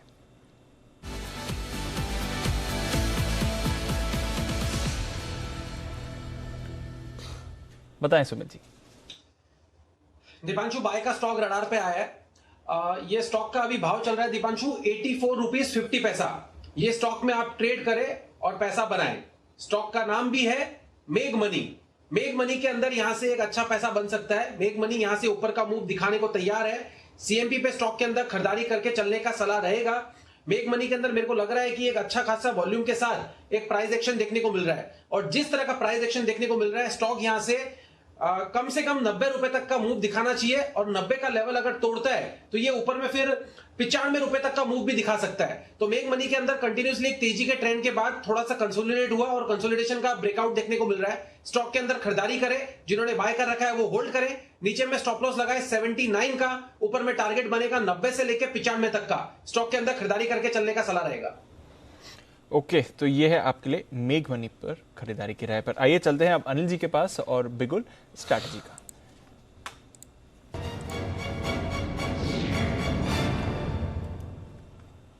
अनिल जी आज तो ग्लोबल मार्केट्स की तरफ से भरपूर सहारा है sir. Dow futures days high के करीब ही ट्रेड कर रहे हैं, 170 पॉइंट ऊपर मूव है सर, तो कोई वहां पर परेशानी नहीं है। 0.5% ऊपर नैस्डैक फ्यूचर्स हैं। यूरोप की तो दमदार शुरुआत हुई है सर। यूके के बाजार पर नजर डालिए, 2% की तेजी वहां पर दिख रही है। फ्रांस और जर्मनी भी 0.5% ऊपर है। कल थोड़ा अंडर परफॉर्म किया था सर इन्होंने, तो आज कैचअप कर रहे हैं, क्योंकि कल भी तेजी अच्छी थी और आज उससे भी ज्यादा यूके में आपको एक्शन आ रहा है। और एस्ट्राजेनेका की जो वैक्सीन है वो इस हफ्ते अप्रूवल मिल जाएगा यूके में, ऐसी भी संभावना है, तो वहां से भी बात आ रही है। और जापान 2.5% ऊपर बंद हुआ है सर 29 साल की ऊंचाई पर। हांगकांग 1% ऊपर था। तो ग्लोबल मार्केट्स का तो पूरा सहारा है। जापान से लगा भाव तो आता है, इंतजार करो एक जनरेशन। वही बात है सर। तो जिसने पिछली जनरेशन में निकेई खरीदा होगा, सोचिए उस समय के टॉप पे अगर किसी ने खरीदा, अगर टॉप पे भी खरीद लिया तो भाव तो आए, नीचे का आए ना आए, ऊपर का भाव तो आ ही जाता है। बिल्कुल, कल ही था ना हमारा शो, 2020 की पाठशाला, हाँ उसमें आपने देखा होगा, अगर नहीं देखा तो मिस किया, यूट्यूब पे देखिएगा, इंटरेस्टिंग। एनीवे चलिए, तो पहले निफ्टी की बात करें दीप जी सर। 13,900 के ऊपर निफ्टी, और 13,900 के ऊपर पार होते ही निफ्टी एक काम हुआ है दीप उसमें निफ्टी में। पहली चीज़ तो है कि 13,900 के पुट पे 33 लाख शेयर हैं, 21 लाख शेयर आज ही जुड़े, मतलब लॉन्ग पोजीशन बनी है। 11 लाख शेयर कॉल्स में भी जुड़े थे, और टोटल मिलाकर कॉल्स में ओपन इंटरेस्ट है 40 लाख शेयरों का। तो पुट से ज्यादा ओपन इंटरेस्ट कॉल्स में भाव है ऊपर। अब अगले आधा घंटे 3:05 के पहले ये 13,900 नहीं तोड़ता है, तो फिर ये 14,000 की तरफ आज ही बढ़ जाएगा, अटेम्प्ट आ सकता है। हाँ आज बोल रहा हूँ मैं आज ही हो जाएगा, और नहीं तो कल तो पक्का होना है। 14,000 आ रहे हैं मतलब डेटा। ओके, क्यों 13,900 के ऊपर निकलते निफ्टी में कॉल राइटर्स कितने शॉर्ट है, कुछ अंदाजा लगाइए जरा। आप एक आशीष देखिए, मैं आपसे भी पूछूंगा। हाँ, कंप्यूटर में आजकल ये सबके पास गूगल और कंप्यूटर, इसमें मतलब पता लगाना मुश्किल है। जरा बताओ अंदाज से। अब sir last time under shoot हो गया था मेरा तो मैं बड़ा फिगर दूंगा। बताओ। 1 करोड़ सर, करीब 60 लाख। 1.25 करोड़ से। वाह, अभी भी अंडर शूट हो गया। 13,900 के ऊपर माफ कीजिएगा 1.25 करोड़ शेयर हैं कॉल राइटर्स, 13,950 के ऊपर 1.5 करोड़ शेयर है। 14,000 नेचुरली थोड़ा बड़ा लेवल हो जाता है, वहां पर हाईएस्ट ओपन इंटरेस्ट 65 लाख शेयरों का कॉल्स पर है। तो आप एक चीज समझ लीजिए, 1.25 करोड़ शेयर ऑलरेडी शॉर्ट है, तो गिरेगा कैसे जी, और गिरेगा तो टिकेगा कैसे नीचे? शॉर्ट कवरिंग आकर रिकवरी आ जाएगी। ओके, ये बड़ी चीज है। तो ये एक बड़ा पॉइंट मैं हाईलाइट करना चाहता हूँ। उस लिहाज से लगता है ये 13,950 को भी पार करके ऊपर जाएगा, रुकने वाला नहीं है। डेटा बता रहे हैं, मतलब अब देखिए आपके पास डेटा मजबूत है, एक्सपायरी सामने, 250 डाउ ऊपर है, एफआईज खरीद रही है, नितिन जी भी बुलिश है और क्या चाहिए इससे ज्यादा? नितिन जी डेटा बराबर है ना, कॉल राइटर्स इतने ज्यादा हैं, ये गिरने नहीं देंगे। जरा एक बार नितिन जी को भी शामिल कर लेते हैं बातचीत में। जी नितिन जी। ठीक है जी, यहाँ पे अभी कुछ डेटा आया है, इसलिए एक बार रिस्क लेके हम यहाँ पे कॉल ऑप्शन ले लेते हैं। 13,900 की कॉल ऑप्शन 103 रुपए में मिल रही है। तो अभी जैसे जैसे आप बोल रहे थे वैसे वैसे डेटा भी कुछ बन गया है, तो मेरे हिसाब से इस रेट पे हम एक बार कॉल लेते हैं। 13,900 की 103 में मिलेगी। स्टॉप लॉस इसका छोटा सा रखेंगे 85 रुपीज का। और आज जैसे आप बोल रहे हैं कि अभी शॉर्ट कवरिंग आनी चाहिए, मुझे भी ऐसा लग रहा है कि आपके बोलने के बाद ये शॉर्ट कवरिंग आनी चालू हुई है, और हो सकता है ये जो 13,900 वाली कॉल है ये क्लोजिंग में 130-135 तक जा सकती है। डेटा देखिए सुबह से नेगेटिव था, बट अभी लास्ट 15-20 मिनट में कुछ डेटा में चेंज आया और बाइंग आनी चालू हुई है, वो पूरा बैंक निफ्टी से आ रही है, और बैंक निफ्टी में बहुत तगड़ी बाइंग हुई है अभी लास्ट 15-20 मिनट में। तो मुझे ऐसा लग रहा है कि क्लोजिंग होते होते हो सकता है जो आपने बोला कि 14,000 की तरफ हम लोग बढ़ जाएं, दैट इज ऑल्सो पॉसिबल, क्योंकि शॉर्ट बुरी तरीके से ट्रैप हो गया। और जो ओपन इंटरेस्ट आपने बताया वो करीब करीब 2 करोड़ शेयर का ओपन इंटरेस्ट ट्रैप्ड है ऊपर की तरफ सारी स्ट्राइक्स में, इंक्लूडिंग 14,100 भी मैं पकड़ के चल रहा हूँ। तो इसलिए मैंने बोला कि एक बार हम यहाँ पे आज के लिए 1 घंटे 45 मिनट्स के लिए एक बार रिस्क लेते हैं। 13,900 की कॉल लेते हैं 104 रुपए में, स्टॉप लॉस हम रख लेते हैं 85 का, और जो भी क्लोजिंग में होगा उस समय प्रॉफिट बुक करके या जैसा भी होगा निकल जाए। बिल्कुल ठीक बात है। तो देखिए नितिन जी के अंदर तो हनुमान है ही, मुझे तो खाली जामवंत की तरह जगाना था तो सही टाइम पे एक्चुअली नितिन जी सही कह रहे हैं। पिछले आधा घंटे में मैं 2 बजे से डेटा पर नजर बना के रखा हूँ, एकदम से डेटा बहुत बढ़िया इंप्रूव हुआ, एकदम से इंप्रूव हुआ, इसमें कोई डाउट नहीं है। क्यों? 2 चीज बताता हूँ दीप, जो नितिन जी का उसी बात को आगे बढ़ा ताकि आपको समझ में आए एग्जैक्टली क्या हुआ, क्यों आधा घंटे पहले डेटा खराब दिख रहा था, क्यों अब अच्छा दिख रहा है, और बदलता है हर वक्त। पहली चीज, दिन में जो डिप आई थी उस डिप में लॉन्ग पोजीशन बहुत कम हुई है। ओके, लोगों ने कम की है, क्योंकि है ना वो आदत ही है, लॉन्ग पोजीशन वाले डरते ही हैं, कुछ भी कर लो आप, 50 गिरा तो ऐसा लगे जैसे टॉप बन गया, तो वो प्रॉब्लम है ही। तो उससे चक्कर में थोड़ा कम हो गया, पहला। दूसरा, बहुत सारे शूरवीर ऐसे भी हैं जो ये मान रहे 14,000 तो हो गई नहीं जी पार कभी, अरे ऐसे थोड़ी हो जाएगा, ऐसे थोड़ी बढ़ते ही रहेगा, तो उन्होंने शॉर्ट आउट कर दिया। और जैसे ये जो रिवर्सल आया यूरोप और अमेरिका को देख के, ये डेटा एकदम पॉजिटिव हुआ। तो यहाँ से डेटा में जो बदलाव हुआ है वो बदलाव मजबूत है। अब अगर थोड़ी देर और, वैसे तो मैंने 3:05 का टाइम दिया था लेकिन लग रहा नहीं कि अब 13,900 के नीचे जाने को तैयार, तो आपके लिए वही है, ऊपर में 13,960, 13,980, 14,000 के आसपास के टारगेट रखिए, ट्रेल करते चलिए, ये आपके लिए सिंपल है। ये तो बात होगी निफ्टी की। अब आइए बैंक निफ्टी। सुबह आपको एक चीज कही थी मैंने जी, बैंक निफ्टी में उतने शॉर्ट नहीं है, आपने कहा था, याद है? बिल्कुल। अब मैं आपको इंटरेस्टिंग चीज कहना चाहता हूँ, बैंक निफ्टी में भी शॉर्ट बन गए आज के डिप पे। हाँ, आज के डिप में लोगों ने दबा के शॉर्ट कर दिए। ये शॉर्ट ठीक उसी तरह से बने थे जिस तरह से 31,000 के आसपास पहले बने थे ना, 30,800 से 31,000 में आराम से शॉर्ट करो ना, मिलता है 500 पॉइंट नीचे, वो एक आम ओपिनियन बन जाती है। आराम से करो ना, वहां से मिलता है 200-300 पॉइंट तो दे ही जाएगा।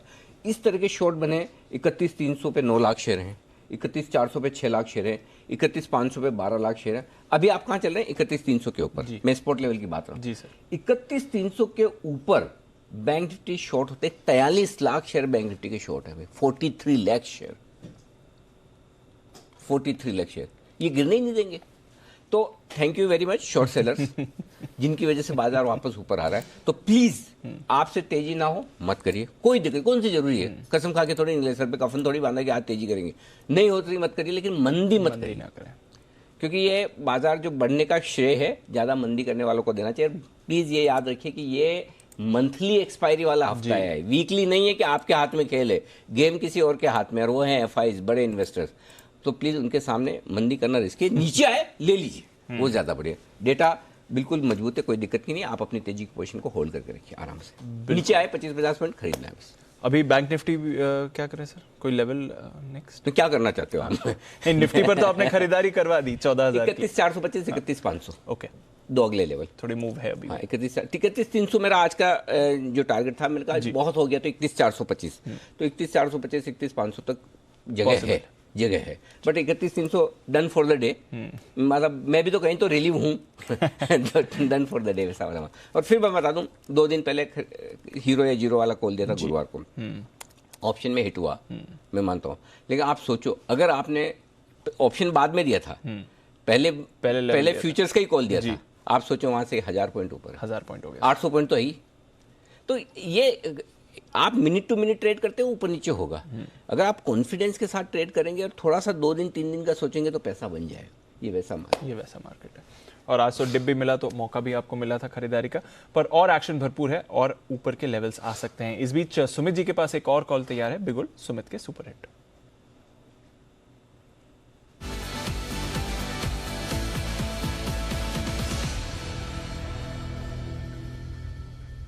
बताएं सुमित जी। दीपांशु, बाय का स्टॉक रडार पे आया है, स्टॉक का भाव चल रहा है 57 रुपए और बैंकिंग स्टॉक है। स्टॉक का नाम है केटीके बैंक। केटीके बैंक के अंदर मोमेंटम बिल्टअप हो रहा है। केटीके बैंक यहां से एक अच्छा अपसाइड मूव दिखाना चाहिए। कर्नाटका बैंक के अंदर लास्ट 3 दिनों से धीरे धीरे करके छोटा छोटा अपसाइड मूव देखने को मिल रहा था और अब ये स्टॉक यहां से बड़ा अपसाइड मूव दिखाने को तैयार है। रिसेंट के हाइस के पास आ चुका है स्टॉक और अब स्टॉक यहां से ऊपर में 61 रुपए का पहला टारगेट दिख रहा है चार्ट्स के ऊपर और वो लेवल्स ब्रेक होने पे 65 रुपए तक का मूव भी कर्नाटका बैंक के अंदर देखने को मिल सकता है। तो आई थिंक केटीके बैंक के अंदर यहाँ पे लॉन्ग पोजीशंस इनिशिएट करना चाहिए। अगर आपको ध्यान हो तो दीपांशु, ये स्टॉक हम 42 से 43 रुपए जब इसने 200 डीएमए लेवल तोड़ा था तब से हम इसको रेकमेंड कर रहे हैं और अभी भी चार्ट्स के ऊपर ये स्टॉक मजबूत ही दिख रहा है। तो जिस तरह से बैंकिंग स्टॉक्स और बैंक निफ्टी में मजबूती देखने को मिल रही है, ये सब छोटे मोटे स्टॉक्स बैंकिंग वाले सब चलने चाहिए। तो कर्नाटका बैंक के अंदर यहाँ पे खरीदारी करें। नीचे में स्टॉप लॉस लगाएं 54 रुपए 50 पैसे का, ऊपर में टारगेट बनेगा 61 रुपए से लेके 65 रुपए तक के। एक अच्छा अपसाइड मूव कर्नाटका बैंक में यहां से देखने को मिलना चाहिए। ओके, तो कर्नाटका बैंक पर रखनी है नजर और अच्छी मूव यहां पर आती हुई आपको दिख सकती है। जबरदस्त एक्शन में आ रहा है। एक बिगुल बजाते हैं, अनिल जी की तरफ से भी एक दमदार कॉल तैयार है, कल के 2000। बताएं सर। वो दीप, मेरी भी एक शिकायत है आजकल तेजी के मार्केट में। क्या होता है, एक्सपर्ट्स के चक्कर में मेरी कॉल्स भी रह जाती है। मैं सोचा था कि जैसे मैं अपना ये एनालिसिस खत्म करूंगा और तुरंत मेरे 2000 वाला बिगुल आपको बजाने बोला, सुमित जी आगे निकल गए। तो सुमित जी, आपको सपोर्ट करने के लिए कर्नाटक बैंक, एक्चुअली मैं भी आपको यही स्टॉक सजेस्ट करने वाला था कि कर्नाटक बैंक में बहुत ही बढ़िया तेजी का रुझान बन रहा है और इसे आप एक नए साल का गिफ्ट मान लीजिए। अच्छा, 70-75 रुपए। ओके, ये इसका टारगेट रखकर चलिए। थोड़े बड़े चार्ट देखेंगे, सुमित जी बता देंगे। 70 से 75 रुपए के टारगेट के लिए रख लीजिए इसको। ये आपका वैसा फेडरल बैंक जैसा हो जाएगा जो आपने पहले। हाँ, इसको है ना, फेडरल बैंक के बजाय इसको ऐसा समझिए, इसको आदित्य बिरला कैपिटल से कंपेयर कीजिए। Okay, high risk high return वाला, हाई रिस्क हाई रिटर्न वाला, उससे कंपेयर करना ज्यादा ठीक है। तो मुझे लगता है कि यहाँ पर एक्शन भरपूर हो सकता है। 60 और 62 रुपए, ये 2 छोटे टारगेट रखिए। ओके, ट्रेडिंग के लिहाज से अगर आपको रखना है तो 55 का स्टॉप लॉस लगा लीजिए। 58 के आसपास, 57, 50, 58 जो भी है, 50 पैसा 1 रुपया अपने हिसाब से आप एंट्री कर लीजिए। और मैं अभी जो दे रहा हूँ ये पोजिशनल के हिसाब से दे रहा हूँ ताकि आपको आराम से एंट्री करने का मौका ठीक टाइम पे मिले। देखिए सिंपल चीज़ है दीप, प्राइवेट सेक्टर बैंक्स में बहुत सस्ता बैंक है, वेल मैनेज बैंक है, गोल्ड लोन पे जो फोकस आ रहा है ना ये बैलेंस शीट में आपको दिखेगा। ये 3 कारण है कि मुझे कर्नाटक बैंक बहुत पसंद है। एक ज़माने में एफएनओ में होता था, डार्लिंग स्टॉक था, बिल्कुल। अब धीरे धीरे चीज़ें ये होगी कि ठीक है, तो मुझे लगता है इवेंचुअली आप मार्केट के मूड माहौल के साथ 70 का टारगेट, तेज़ी चल रही है तो आप इसको होल्ड करके रखेंगे। और मैं इसलिए भी कह रहा हूँ कि 50-60 रुपये का स्टॉक आप आराम से डेली लेके रख सकते हो। यही अगर आपको 1500-2000 वाला बोले तो शायद आपको दिक्कत आए। तो जरा लंबे वाले चार्ट देखिए सुमित जी। अनिल जी बहुत सही पिक है अनिल जी, और आपने भी अच्छा किया यहाँ पे बाय दे दिया, क्योंकि ये स्टॉक का जो मैंने 61 का टारगेट दिया अनिल जी, वो स्टॉक का रिसेंट के 15 दिसंबर के आसपास जो हाइज लगे थे वो वाले हाइज है। जैसे ही वो निकलेंगे ना अनिल जी, तो ये जो अभी लो लगा है 50 के आसपास का, 50 से 61 का एग्जैक्ट रिप्लिका ऊपर की तरफ देखने को मिलेगा। तो जो आप 70 से 75 के टारगेट बोल रहे हो वो टारगेट फिर बहुत जल्दी अचीव हो जाएंगे। तो एक बार स्टॉक को सिर्फ और सिर्फ 61 के ऊपर क्लोजिंग देने दीजिए और थोड़ा सा वहां पे वॉल्यूम्स के साथ स्पर्ट आने दीजिए। आप देखिए कैसे और कितना फास्ट 70 से 75 के टारगेट कर्नाटका बैंक के अंदर अचीव होंगे। मेरा 61 का पहला टारगेट का लॉजिक ही यही है कि 61 का रेजिस्टेंस है वो अचीव हो जाए, उसके ऊपर क्लोजिंग मिल जाए तो 70-75 बहुत जल्दी देखने को मिलेंगे। 70-75 जल्दी देखने को मिलेंगे। नजर रखिए कल के 2000 में अनिल जी की तरफ से आपके लिए एक बढ़िया रिकमेंडेशन आती हुई दिख रही है। ये स्टॉक है एक्शन में। एक्शन में कुछ और स्टॉक्स अभी आते हुए दिख रहे हैं क्योंकि एक्सेस आईसीआईसीआई पर मूव आ रहा है, वहां पर एक्शन है और कुछ और स्टॉक्स भी मूवमेंट में आ रहे हैं। तो जल्दी से एक कॉल लेते हैं राकेश जी कुणाल जी की तरफ से। बिगुल चार्ट कॉर्नर।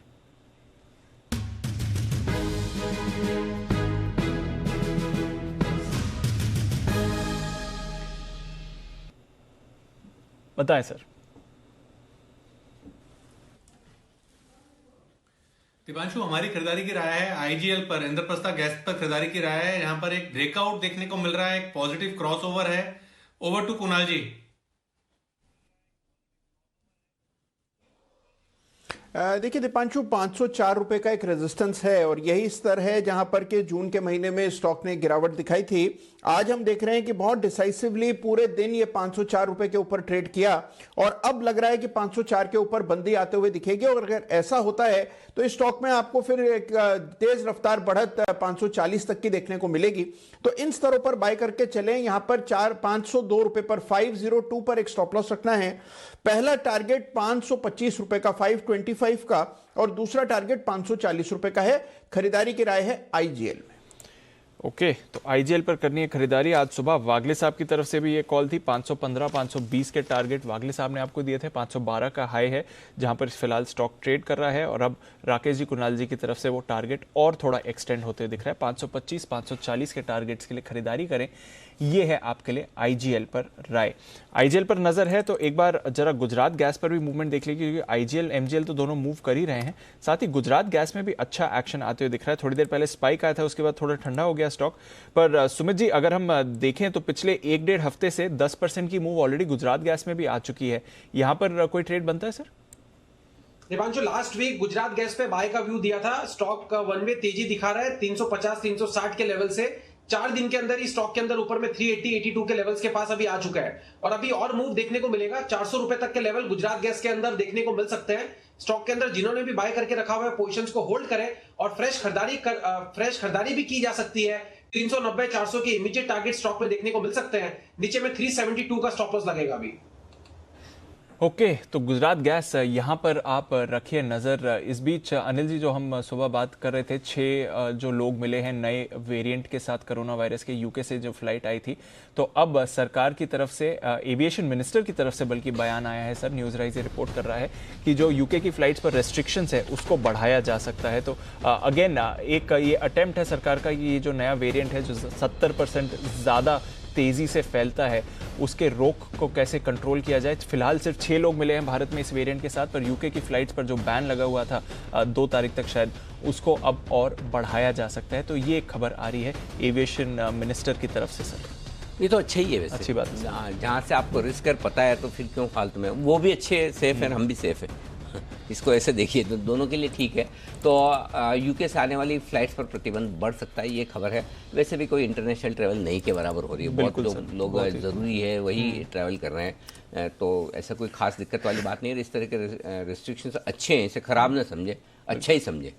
और एविएशन स्टॉक्स पर कोई इम्पैक्ट नहीं, कोई अब जा ही नहीं रहे लंदन, वैसे तो कोई फ्लाइट तो जाने वाली है नहीं, आने वाली तो कुछ फर्क नहीं पड़ता है। तो मेरे ख्याल से ठीक है। ये ज़्यादा खबर उस लिहाज से अहम है कि अगर किसी को आना जाना हो तो वो वाली बात है, मार्केट के लिहाज से बहुत ज़्यादा फर्क नहीं पड़ना।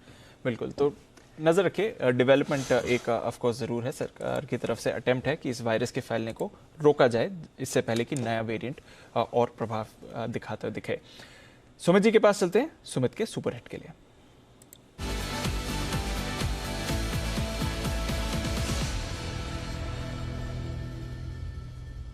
बताएं सुमित जी। दीपांशु, केटीके बैंक के बाद अब जो नया स्टॉक रडार पे आया है वो है फर्टिलाइजर स्पेस का। और आप देखिए फर्टिलाइजर स्टॉक्स के अंदर एक एक करके मोमेंटम बिल्डअप हो रहा है और आज बहुत सारे स्टॉक एक अच्छा अपसाइड मूव दिखा रहे हैं। तो यहाँ पे जो स्टॉक मेरे रडार पे आया है उसका भाव चल रहा है 38 रुपीज 20 पैसा, 38 रुपए 20 पैसा, और स्टॉक का नाम है एनएफएल लिमिटेड। एनएफएल के अंदर मेरे को लग रहा है यहां से एक अच्छा अपसाइड मूव देखने को मिलना चाहिए। स्टॉक वैसे भी तेजी के ट्रेंड के अंदर है, तेजी के ट्रेंड के बाद स्टॉक ने 3 से 4 दिन का थोड़ा सा करेक्शन दिखाया है और अब स्टॉक यहां से एक बड़ा अपसाइड मूव दिखाने को तैयार है। आज फर्टिलाइजर स्टॉक्स के अंदर कुछ ना कुछ बड़ा मूव है, तो शायद कोई न्यूज आने वाली होगी, क्या पता थोड़ी देर में चेतन आ जाए और कोई न्यूज देते फर्टिलाइजर स्टॉक्स के ऊपर। लेकिन यहाँ पे एनएफएल चार्ट्स के ऊपर अच्छा दिख रहा है। एनएफएल में मेरे को लग रहा है 41 रुपए का पहला टारगेट और 41 का टारगेट अचीव होने के बाद 44 रुपए तक के लेवल एनएफएल के ऊपर देखने को मिल सकते हैं। तो स्टॉक के अंदर खरीदारी करें, 37 रुपए 10 पैसे, 37 रुपए का नीचे में स्टॉप लॉस लगाएं। 41 से 44 के टारगेट एनएफएल के अंदर 1 से 2 दिनों में या इसी हफ्ते में देखने को मिलने चाहिए। नेशनल फर्टिलाइजर नजर रखिए, ये एक स्टॉक है सुमित जी की तरफ से उनके सुपरहिट के लिए। पर एक और सुपरहिट कॉल आपके लिए तैयार है अनिल जी की तरफ से, बिगुल कल के 2000 का।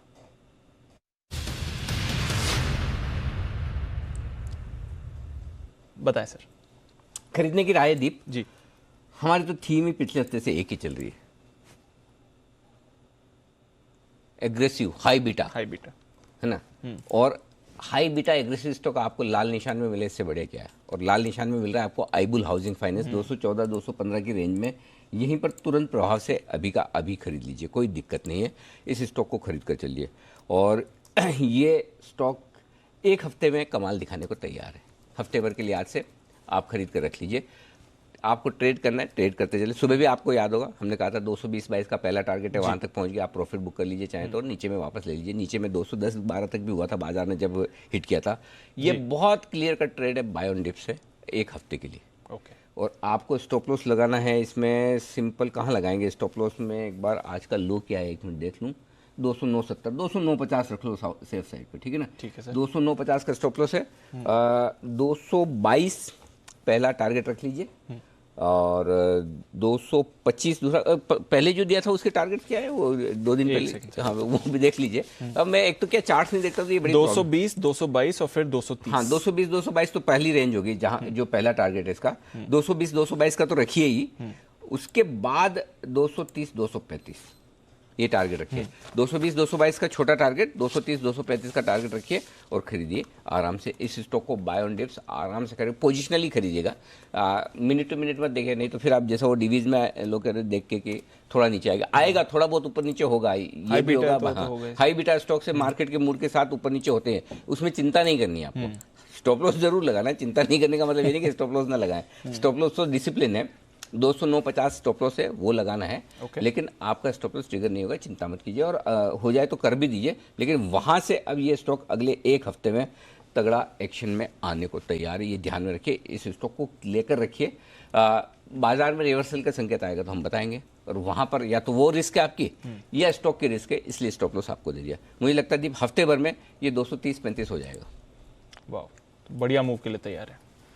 ओके, तो इंडिया बुल्स हाउसिंग और अनिल जी पूरे हफ्ते बता ही रहे हैं कि पिछले थर्सडे से ही बल्कि सर कह रहे हैं कि आपको नज़र रखनी है इस स्पेस में क्योंकि यहाँ से एक्शन बनेगा। तो हाई बीटा फाइनेंशियल्स और हाईएस्ट ऑफ हाई बीटा है ये स्टॉक इंडिया बुल्स हाउसिंग, यहाँ पर आप नज़र रखिए। थोड़े रिवर्सल के संकेत आ रहे हैं सर बाजार में क्योंकि जो सुबह स्टॉक्स भी थोड़े वीक दिख रहे थे, जैसे कि एस्कॉर्ट जहाँ पर किरण जी ने शॉर्ट भी दिया था और टारगेट्स भी आए थे, वहाँ पर अब एक बड़ा रिवर्सल आते हुए दिखा है। तो वो एक स्टॉक है जो नज़र रखना है। पिछले 5 मिनटों में इंडिया बुल्स हाउसिंग में 2% का उछाल आ चुका है। कैनरा बैंक भी तेजी पकड़ रहा है, आरबीएल बैंक भी एक्शन में आ रहा है। तो रिकवरी आ रही है बाजार में और सेक्टर पार्टिसिपेशन बढ़ते हुए दिख रहा है। आइए कुछ और स्टॉक्स पर नजर डालते हैं। मिड कैप्स में बांग्लादेश ने चावल पर इंपोर्ट ड्यूटी 62.5% से घटाकर 25% कर दी है।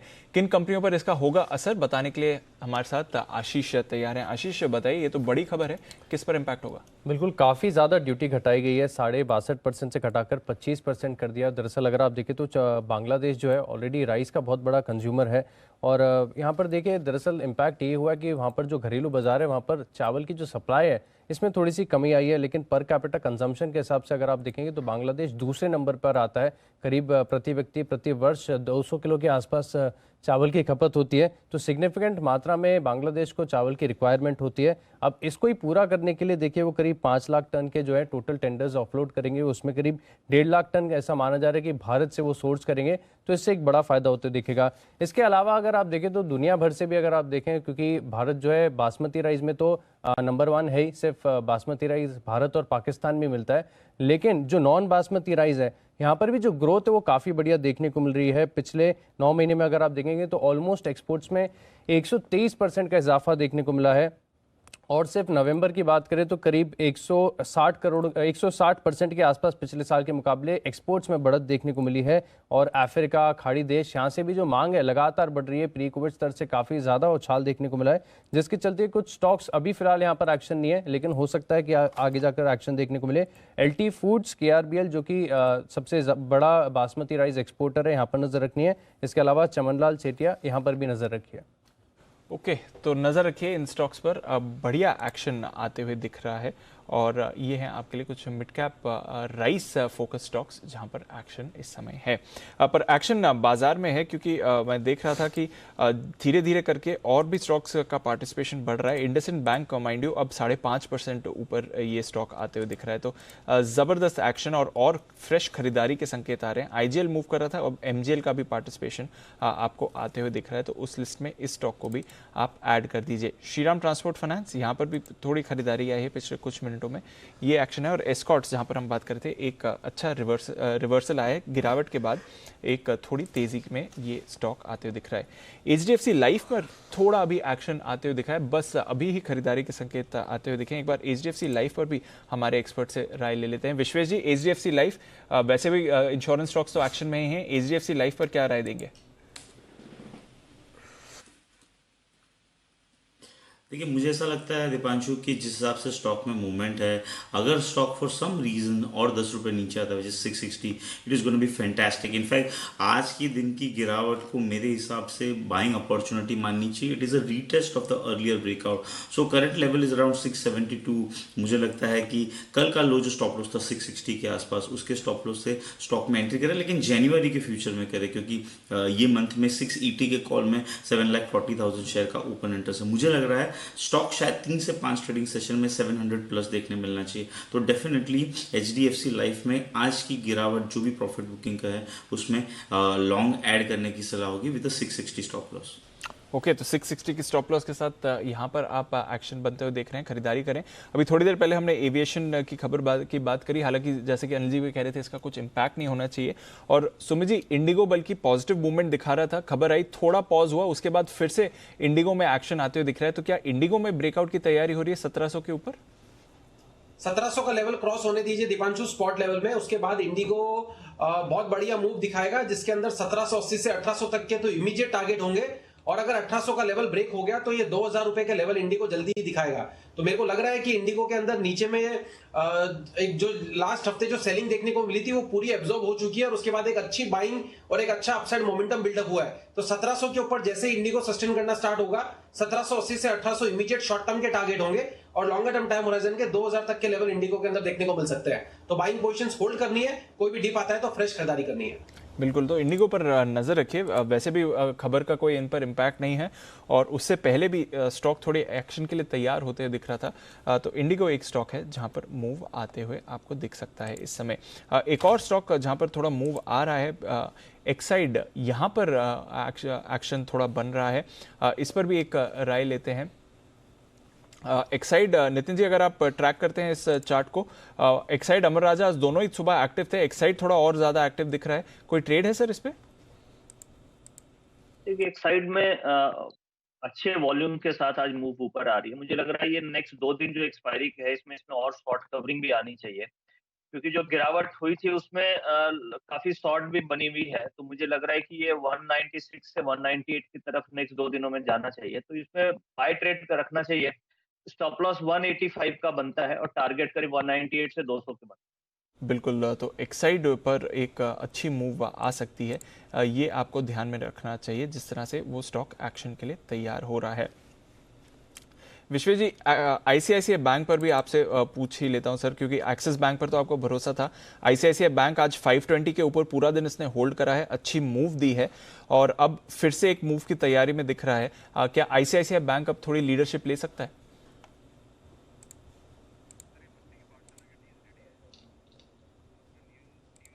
अगर बैंक निफ्टी को यहाँ से नया हाई बनाना है तो HDFC has done its role, now it's Axis and ICICI which they have to play.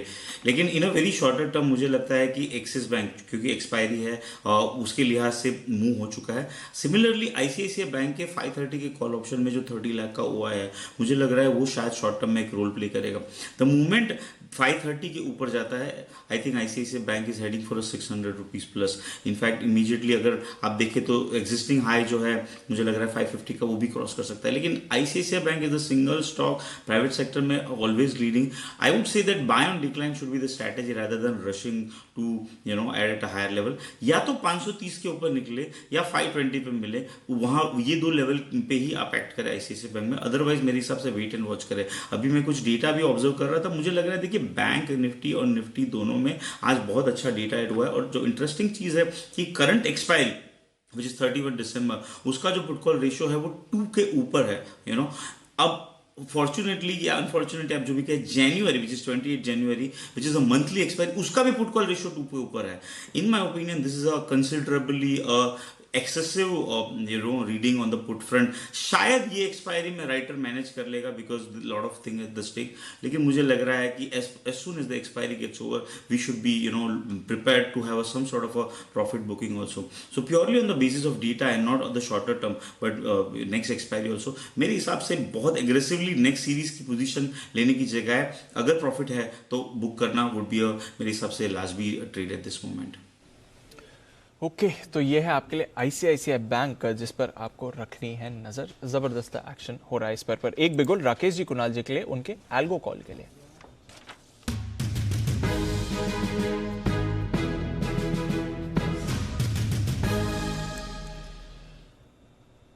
बताएं सर।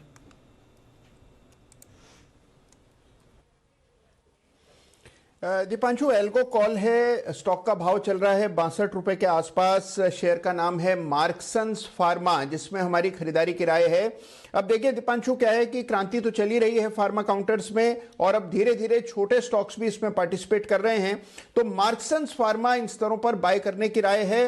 प्रचंड तेजी स्टॉक में देखने को मिलेगी जिस तरह का यहां पर चार्ट स्ट्रक्चर है। Over to Rakesh ji.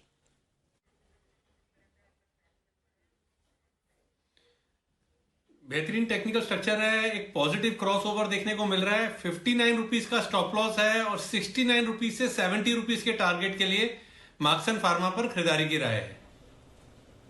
Okay, तो 69 से 70 के टारगेट के लिए मार्क्सन्स फार्मा पर खरीदारी की राय आपको आती हुई दिख रही है। और जैसा कि कुणाल जी ने कहा, पूरा सेक्टर ही तेज़ी में है, तो फिर ये भी एक स्टॉक है जहां पर आप अपनी नज़र डाल लें। एक्शन इस पर आ रहा है। IOL केमिकल्स पर भी एक मूव आती हुई दिख रही है। हालांकि अभी थोड़ी देर पहले एक स्पाइक आया था और उसके बाद थोड़ा कूल ऑफ भी हुआ। पर सुमित जी, फार्मा की बात हो रही है, फार्मा से रिलेटेड कंपनी है। IOL केमिकल्स अभी थोड़ा स्पाइक आया है, खरीदेंगे सर 758 के लेवल्स पे? देखिए दीपांशु, स्टॉक के अंदर मोमेंटम तो है, एक अच्छी कैंडल आज फॉर्म हो रही है। पिछले 5-7 दिनों के हाई ब्रेक हुए हैं, बॉलिंगर बैंड का मिडल बैंड क्रॉस कर रहा है, तो स्टॉक के अंदर स्ट्रक्चर को देखते हुए तो ऐसा लगता है कि IOL CP यहां से ऊपर का मूव भी दिखाना चाहिए, जिसके अंदर 780 से लेके 800 रुपए तक के मूव स्टॉक के अंदर देखने को मिल सकते हैं। तो बिल्कुल जिन्होंने पोजीशंस बना रखी है वो पोजीशंस को होल्ड करें। नीचे में 730 के आसपास का स्टॉप लॉस बनता है, ऊपर में 800 रुपए तक के लेवल IOL CP के अंदर देखने को मिल सकते हैं। जैन साहब, one of the best performers of the year रहा है सर, और ऑफ कोर्स कोविड लॉकडाउन के बाद इनको काफी फायदा हुआ। इन लेवल्स पर IOL केमिकल्स पर खरीदारी की राय है या फिर अब वैल्यूएशन ज्यादा हो गई हैं? नहीं, बिल्कुल 190 के लेवल्स पे ये स्टॉक रेकमेंड किया था। और जब आज ये सुबह का जो शो था, जो कि बेहतरीन शो था, मतलब it was one of the best shows, और जहां पे बहुत ही एक्सीलेंट रिसर्च और एक्सीलेंट एक्सप्लेनेशन दी गई थी, तो मैंने पूरा देखा था वो show. I was driving down, but मैंने मोबाइल पे ऑन करके देख रहा था मैं वो शो, और बहुत ही बढ़िया। और IOL केमिकल्स की बात हुई थी, DVs की बात हुई थी, और ये स्टॉक देखिए 190 के लेवल्स मैंने इवनिंग शो में अप्रैल के महीने में शायद रेकमेंड किया था, और उसके बाद से मल्टीबैगर रिटर्न्स दिया। थोड़ा मैं अब कॉशियस हूँ, क्योंकि ये बहुत बड़ा रन अप दे चुका है, और मुझे ऐसा लगता है कि काफी डिस्ट्रीब्यूशन भी हो चुका है, और पब्लिक की भी शेयर होल्डिंग और जिस तरीके की है, प्रोमोटर्स की स्टेक कम है, तो मुझे थोड़ा सा कॉन्फिडेंस कम आता है। So I will not be that bullish. बस यही है कि जिन्होंने ले रखा वो होल्ड करके रखे, क्योंकि सभी कनेक्टेड भी है। सो थोड़ा सा बस कॉशियस रह के होल्ड कर सकते हैं, क्योंकि जब इतना बड़ा रन अप आता है तो कहीं भी अगर कोई एक नेगेटिव न्यूज आए तो बहुत कुछ नीचे भी हो जाता है भाव में। बट फंडामेंटल्स में काफी इंप्रूवमेंट है, so it's a hold. Okay, तो फंडामेंटल्स में तो काफ़ी इंप्रूवमेंट है और अच्छी कंपनी है, पर थोड़ी ओवर वैल्यूड हो रही है। हमने फार्मा की बात करी, एक बार जरा जो फ्लैशेस आ रहे हैं वहाँ पर नज़र डालिए। बड़ा स्टेटमेंट आते हुए दिख रहा है, 30 करोड़ लोगों को आने वाले 6 महीने में उनका टीकाकरण किया जाएगा। 30 करोड़ कई सारे बड़े देशों की पॉपुलेशन से ज़्यादा का फिगर है सर। 30 करोड़ 6 महीने में 130 135 से 30। बंसल जी, आपके लिए अच्छी खबर। बंसल जी, आपके वैक्सीन का इंतजाम हो जाएगा, चिंता न करें। जनवरी से जुलाई के बीच में 30 करोड़ में तो आपका नंबर आ ही जाएगा।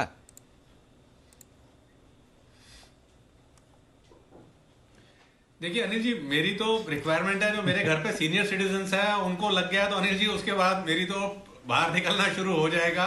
और उनका नंबर अनिल जी, जिस तरीके से सरकार की रणनीति है, उनका नंबर तो जल्दी जनवरी में ही आएगा अनिल जी। ठीक बात है। तो चलिए, ये है आपके लिए एक बड़ी खबर। 30 करोड़ टीके लगाए जाएंगे जनवरी से जुलाई तक। ये हमारे यहाँ हिंदुस्तान में लगेंगे, हमारे स्वास्थ्य मंत्रालय की तरफ से आते हुए दिख रहे हैं। तो भाई, टीका बनाने वाली कंपनियों पर फोकस कर लीजिए, जिसे जो समझ में आए वो खरीदिए, और कुछ ना समझ में आए तो जब टीका आए तब टीका खरीदिए। जैन साहब, आप क्या खरीदेंगे, जरा आप भी सोच लीजिए। खबर बड़ी है, 30 करोड़ टीके लगेंगे, वैक्सीन लगेंगे जनवरी से लेकर जुलाई तक। बॉम्बे की टिकट अनिल जी। अरे इतना बॉम्बे को मिस करते हैं आप, ये मैंने सोचा नहीं था पहले। वाह गजब, बहुत बढ़िया। जल्दी बजट पर मिलेगी, राइट? बिल्कुल बिल्कुल। तो ये बड़ी खबर आपके लिए इस वक्त आती दिख रही है, और 4 राज्यों में इसका ड्राई रन किया गया है, ये सफल रहा है। तो ये आपके लिए तो बिल्कुल ठीक है, इस पर आप नजर रखिए, ये एक बड़ा डेवलपमेंट। जय ठक्कर हमारे साथ है, कैश का option.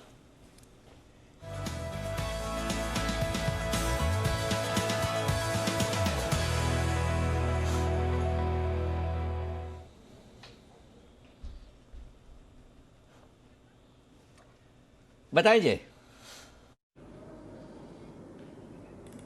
Very good afternoon to Anil ji. Anil ji, as expected bank Nifty continues to outperform. Nifty को अगर हम देख रहे हैं तो क्लियरली निफ्टी अपने रीसेंट आज के हाई से इनफैक्ट थोड़ा बहुत नीचे, बट बैंक निफ्टी हाई पर ही ऑलमोस्ट ट्रेड कर रहा है। मुझे ऐसे भी लग रहा है यहाँ से कि और हमें तेज़ी देखने मिलेंगी। इसीलिए 31,200 का तो कॉल ऑप्शन हमने मॉर्निंग में डिस्कस किया है, तभी 31,300 का भी ले सकते हैं at the money call option Anil ji. 275 पे मिल रहा है, सो 275 पे इसे लिया जा सकता है। 145 का स्टॉप लॉस रहेगा।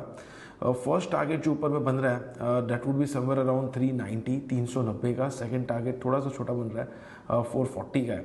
सो 390 440 ये 2 टारगेट्स के लिए लेना है अनिल जी। 275 का कॉल ऑप्शन 31,300 का थोड़ा महंगा भी है ये पॉइंट ऑफ टाइम पे honestly, but then I think overall trend इतना पॉजिटिव है, मोमेंटम इतना पॉजिटिव है अनिल जी कि मुझे ऐसा लगता है कि कॉल ऑप्शन लेकर ही चलना चाहिए। और मुझे अभी भी ऐसा लग रहा है कि प्राइवेट सेक्टर बैंक्स लाइक जो ICICI अच्छा ट्रेड कर ही रहा है, एक्सिस अच्छा कर ही रहा है, HDFC बैंक एक ब्रेकआउट देना चाहिए। अगर वो ब्रेकआउट दे देता है फॉलिंग चैनल में से, देन आई थिंक ये 31,500 या उसके ऊपर जाने में बहुत ही ईजी हो जाएगा बैंक निफ्टी को। सो ये 3 बैंक्स पे डेफिनेटली पूरा एक दारमदार रहेगा, but then I think somewhere HDFC bank plays a major role, so उसमें एक ब्रेकआउट आना चाहिए एंड मैं एक्सपेक्ट कर रहा हूँ। सो बैंक निफ्टी का अनिल जी 145 के स्टॉप लॉस के साथ 31,300 का कॉल ऑप्शन 275 पे ले सकते हैं, 390 440 ये 2 टारगेट्स के लिए।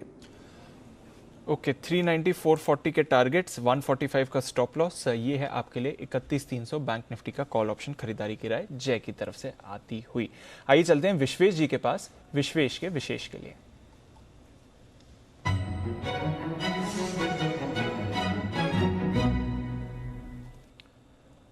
बताएं विश्वेश जी।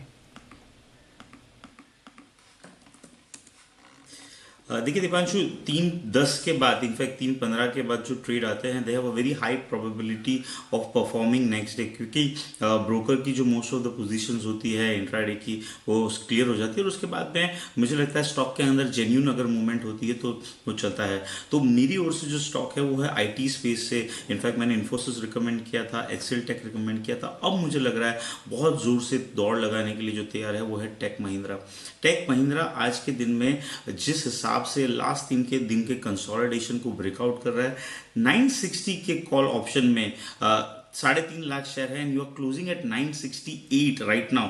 मुझे लग रहा है Tech Mahindra can sharply move towards 1000, तो at the current level buy करने की सलाह होगी। मुझे लगता है एट द मैक्स कल के सेशन में 3 to 4% का मूवमेंट देख सकते हैं। सो विद 950 बहुत ही छोटे स्टॉप लॉस के साथ में 985 997 ये 2 टारगेट के लिए खरीदना होगा। 1000 से थोड़ा सा नीचे टारगेट इसलिए रखा है क्योंकि राउंड फिगर पे एट टाइम्स बुकिंग आती है, but looking at the data and everything this is a mind blowing BTST eight the current level.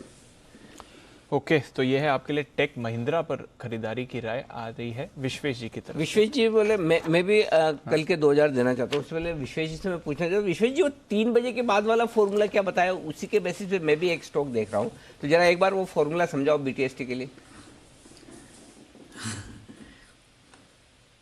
देखिए अनिल जी, क्या होता है कि इंट्राडे के अंदर बहुत सारे जो ट्रेडर्स होते हैं वो MIS पोजीशन क्रिएट करते हैं। MIS position gives them a leverage intraday. तो ब्रोकर के जो रिस्क डिपार्टमेंट होता है, हाँ, ब्रोकर का जो रिस्क डिपार्टमेंट होता है उन 3:10 से 3:20 के बीच में ऑटो स्क्वायर ऑफ करता है position people who have not squared off. So उसके बाद में अगर स्टॉक के अंदर में मूवमेंट होता है तो दैट क्लियरली इंडिकेट्स कि जो बिकवाली होनी थी, जो खरीदारी, तो मैक्सिमम स्टॉक जो ऊपर होते हैं वो रिटेल वहां पे शॉर्ट होता है, मैक्सिमम स्टॉक जो नीचे होते हैं वहां पे वो लॉन्ग होता है। तो at times what I have seen stock which was going up and if it continues to goes up that means the flush out has been happen and whatever the dip has come is a buying opportunity. तो 3:10 से 3:20 के बीच के period के stock के अंदर में अगर dip मिलता है स्ट्रॉन्ग स्टॉक में, तो I have seen that next day it tend to perform better. तो ब्रोकर का रिस्क टर्मिनल, मेरे ख्याल संदीप जी खुद ब्रोकर है तो समझ सकते हैं, ऑटो स्क्वायर ऑफ का मैकेनिज्म होता है ब्रोकर के पास जो 3:20 से 3:20 के बीच में चलता है। तो highly leverage positions and sometimes the बड़ी पोजीशन के बीच में आपको मूवमेंट दिखता है। तो ये थोड़ा सा टेक्निकल चीजें हैं मार्केट को लेके, it helps you in identifying the next day trades. Perfect, मैंने कहा इसलिए अब इसी फॉर्मूले पे मैं भी एक स्टॉक बताऊंगा, लेकिन उससे पहले वागले साहब बताने को तैयार है अपना वागले का वंडर।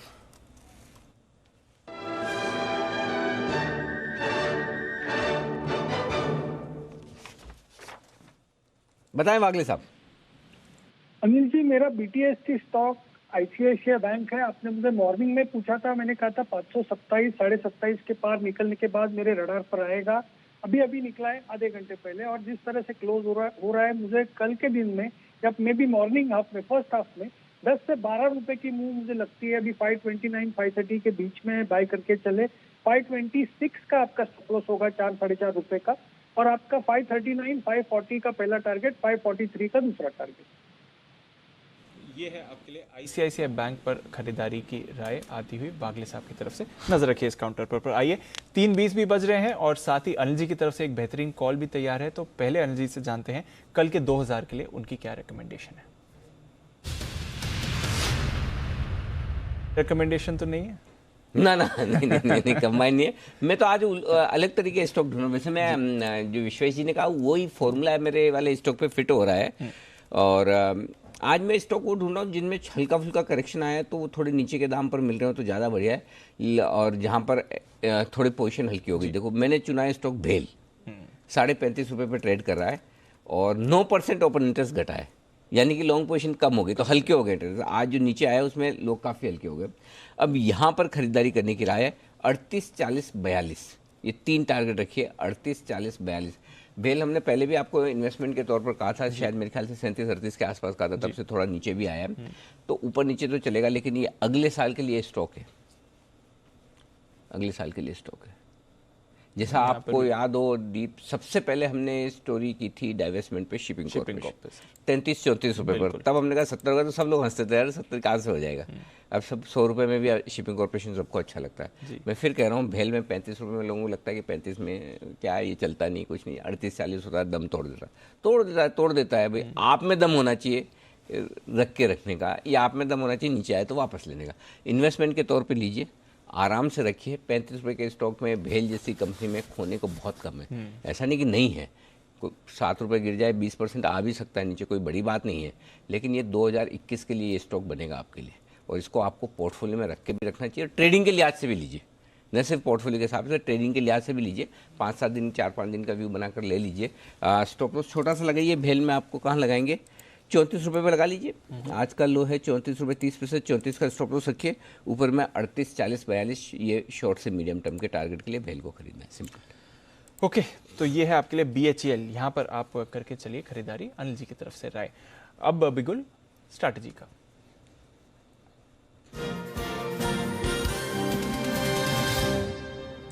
सर ग्लोबल मार्केट्स के एक्शन में तो कोई बदलाव नहीं है। 160 पॉइंट्स ऊपर डाउ फ्यूचर्स है, लास्ट टाइम भी ऑलमोस्ट इधर ही था। नास्डैक फ्यूचर्स आधे % की तेजी है। यूरोप में सर यूके के बाजार देखिए कुछ एक्स्ट्रा ऑर्डिनरी चल रहा है, 2.5% की तेजी है। जब हमने लास्ट चेक किया था अनिल जी तो 1.5% ऊपर था, अब 2.5% ऊपर आपको यूके के बाजार दिख रहे हैं, तो जबरदस्त एक्शन है वहां पर। वहीं से लोग आ रहे हैं, नया वेरिएंट लेके हमारे पास, और वहाँ के बाजार चल रहे हैं। वहीं से पूरी दुनिया ने उड़ानों पर रोक यूके पे ही लगाई है।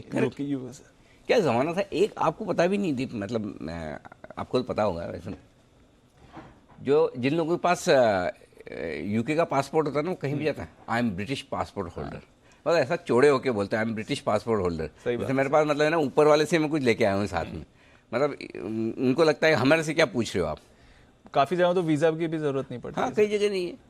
अब आप देखिए लोग ब्रिटेन जाने और आने को तैयार नहीं। देखो time is a great leveller, सब बराबर कर देता है भाई साहब। देखो हार्दिक सहानुभूति है हमारी ब्रिटेन वाले के साथ, किसी के साथ ऐसा ना हो, इस तरह की बीमारियां ना फैले, लेकिन घमंड नहीं करना चाहिए बस।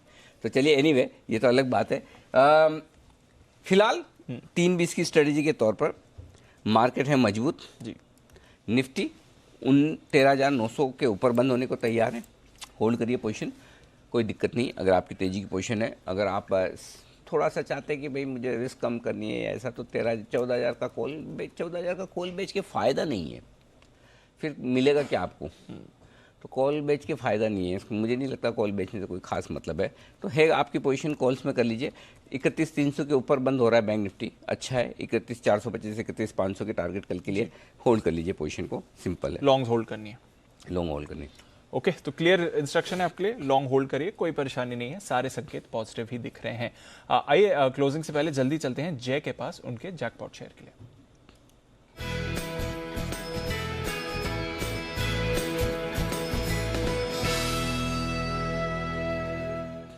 बताएं जय। दीपांशु, बहुत ही बढ़िया ब्रेकआउट हमें देखने मिल रहा है आईजीएल के ऊपर। इनफैक्ट आईजीएल में अगर हम देखें तो ओपन इंटरेस्ट में भी बहुत ही बढ़िया एक अच्छा इजाफा हमें देखने मिल रहा है। इनफैक्ट लगभग 17 to 18% मैं कहूँगा हुआ है, एडिशन हुआ है। और इसका 520 का स्ट्राइक का कॉल ऑप्शन लेकर चलना चाहिए दीपांशु, जो करीब 5 रुपये 50 पैसे, 5 रुपये 70 पैसे पे मिल रहा है। सो आप देखिए करीब आपका 5.60 का एवरेज बैठेगा, इसको लेकर चलना है। इसमें स्टॉप लॉस आपको प्लेस करना है 2 रुपये 35 पैसे का। तो अगर नेट अगर आप देखेंगे तो 5 रुपये 60 पैसे और 2 रुपये 35 पैसे का अगर स्टॉप लॉस है, तो अगर इसमें अगर रिस्क देखा जाए ये एक्सपायरी पॉइंट ऑफ व्यू, तो लगभग 4,470 रुपये का, मतलब मोटा मोटी 4,500 रुपये का रिस्क है नीचे की तरफ मैं कहूँगा। और ऊपर पे पहला जो टारगेट इसका बन रहा है Deepanshu, net comes to around 9.75, second target बन रहा है 14। सो 9.75 एंड 14 ये दो टारगेट्स के लिए IGL का 520 के स्ट्राइक का कॉल ऑप्शन लेना है। बहुत ही बेहतरीन मैं कहूँगा एक सिमेट्रिकल ट्रायंगल, एक पेंडेंट पैटर्न में से ब्रेकआउट देखने मिला है। इनफैक्ट दीप मैं ये भी कहूँगा कि ये स्टॉक में फरवरी 2020 मतलब ये साल के स्टार्ट से लेकर अभी तक जो भी हमें गिरावट देखने मिली है उसका पूरे एक डाउन ट्रेंड लाइन रेजिस्टेंस में से ऑलमोस्ट ब्रेकआउट आ गए हैं। और अगर वो ब्रेकआउट आ जाता है और 520 के लेवल अगर निकल गए दीपांशु, तो यहाँ से बहुत ही लंबी एक बड़ी तेजी देखने मिलेगी ऑन मंथली चार्ट्स में कहूँगा। तो मंथली चार्ट्स पर भी बड़ा ब्रेकआउट 520 के ऊपर आ सकता है, तो इसीलिए मैंने वो स्ट्राइक चुना है। अदरवाइज तो जनरली एक्सपायरी वीक में हम एट द जी जय समझ गए जय थोड़ा टाइम कम है बट IGL पसंद है, 520 का कॉल खरीदना है। जल्दी से चलते हैं विश्वेश जी के पास, विश्वेश के विशेष के लिए।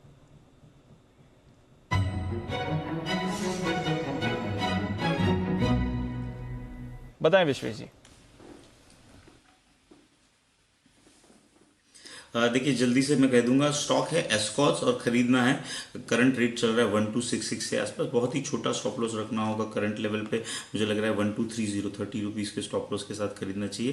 टारगेट 1300 1340। स्टॉक बहुत ही ब्यूटीफुली नीचे आया है और नीचे आने के बाद एक बहुत ही ब्यूटीफुल पैटर्न बना है जिसको पॉजिटिव रिवर्सल कहते हैं। MACD बाय होने की वाला है, तो मुझे लग रहा है this is a signature of stock heading towards 1300 very sharply. और शॉर्टर टर्म टाइम फ्रेम पे आर्ली पे ऑलरेडी ओके तो ये है आपके लिए एस्कॉर्ट्स, बढ़िया रिवर्सल आज आया है ट्रेड में। जल्दी से जाते हैं आशीष के पास अब बैन से बेनिफिट के लिए। आशीष बताएं क्या बदलाव हो सकते हैं? दीपांशु देखिए 3 स्टॉक फिलहाल बैन में है, इनमें से एक बाहर निकलने की तैयारी है। कैनरा बैंक यहाँ पर जो मार्केट वाइड पोजीशन लिमिट है ऑलमोस्ट 80% यानी बॉर्डर लाइन के आसपास आ गई है, तो कैनरा बैंक बैन से बाहर निकलेगा। फिलहाल एंट्री की किसी की भी संभावना नहीं है। ओके तो एक कैनरा बैंक है बाहर निकलेगा, PNB और सेल बने रहेंगे। बिल्कुल ओके तो कैनरा बैंक बाहर निकल सकता है, PNB और सेल बने रहेंगे। ये है आपके लिए बैन से बेनिफिट आशीष की तरफ से। आइए कुछ और स्टॉक्स हैं जहां पर जल्दी से एक बार नजर डाल देते हैं इससे पहले कि क्लोजिंग रेट्स हमारी स्क्रीन पर आते हुए दिखें। जबरदस्त एक्शन रहा है आज के बाजार में और हमने देखा भी है कि जो बैंक्स है निफ्टी है पार्टिसिपेशन के हिसाब से बढ़िया मूव आती हुई दिखी है। थोड़ा जो भी डिप आया वहां पर खरीदारी हुई। IGL की हमने बात करी, MGL ये भी एक स्टॉक है, काफी एक्टिव रहा, यहाँ पर अच्छी खरीदारी रही। गुजरात गैस यहाँ पर भी आपने खरीदारी आती हुई दिखी है, तो वहां से भी एक बढ़िया पार्टिसिपेशन था। और BHEL जिस पर अनजीव अभी बात कर रहे थे, वहां पर निचले स्तर से एक शानदार रिकवरी आती हुई दिखी है। तो ये हैं कुछ स्टॉक्स जहां पर अच्छी तेजी रही। सुमित जी बंधन बैंक का आपने कॉल ऑप्शन खरीदने की राय दी थी, मेंटेन करें, कल के लिए कैरी फॉरवर्ड करना है सर? तो दीपांशु बैंकिंग स्टॉक्स मजबूत लग रहे हैं, कैरी करना चाहिए और ऊपर का मूव देखने को मिलना चाहिए। और इंडसइंड बैंक भी कैरी कर सकते हैं, वो भी देखिए डे हाई पे ट्रेड कर रहा है, यहाँ से अच्छा अपसाइड मूव अभी और देखने को मिल सकता है। तो इंडसइंड बैंक भी कैरी करिए और जय ने भी बंधन बैंक पर राय दी थी, वहां पर भी आप नजर रखिए। एक्शन यहां पर भरपूर हुआ है। एक बार देख लेते हैं फिर कौन से स्टॉक्स हैं जिन्होंने आज की तेजी में पार्टिसिपेट करा है। इंडसइंड बैंक टॉप गेनर आपका निफ्टी पर 5.5% की तेजी इस स्टॉक पर आती हुई और आज एक और जो रिकॉर्ड है था निफ्टी का वहां पर इसका भी योगदान रहा। टेक महिंद्रा अभी विशेष जी थोड़ी देर पहले बात कर रहे थे, अच्छी मूव 2% ऊपर। एक्सिस, ICICI, HDFC बैंक यहां से बढ़िया पार्टिसिपेशन मिला, इसलिए बाजार भी ऊपर गए। और इन्फोसिस यहां पर भी थोड़ी खरीदारी आपने आती हुई देखी। ब्रेथ थोड़ी आज इवन स्टीवन सी रही बिकॉज जितने एडवांसेस हैं उतने ही डिक्लाइंस भी दिखे। जहां तक निफ्टी का सवाल है, हिंडाल्को पर थोड़ा प्रेशर बढ़ा, कोल इंडिया पर गिरावट आई, टाटा मोटर्स में थोड़ी मुनाफा वसूली दिखी, रिलायंस का पार्टिसिपेशन नहीं था, M&M मारुति ये भी थोड़े प्रेशर में रहे और HUL LT यहां पर भी हल्की सी गिरावट आई, पर ज्यादा भारी गिरावट कहीं पर भी नहीं थी, इसलिए बाजार पर इसका ज्यादा असर नहीं पड़ते हुए दिखा। IGL, MGL जैसे कि मैं कह रहा था अच्छे मूवमेंट यहां पर आते हुए दिखा है। एक्साइड यहां पर अच्छी तेजी रही, श्रीराम ट्रांसपोर्ट, एस्कॉर्ट्स, इन्फोएज, बंधन bank, Apollo tyres, RBL bank एक और हाई बीटा नेम जहां पर मूवमेंट आपको आते हुए दिखा। HCL टेक्नोलॉजी थोड़ी देर पहले बढ़िया मूव दिखा रहा था। कैनरा बैंक बैन में बना हुआ है पर रोज पार्टिसिपेशन अच्छा आपको दिखा रहा है। ITC भी थोड़ी खरीदारी दिखाकर गया है, इस स्टॉक पर भी आपको रखनी है नजर।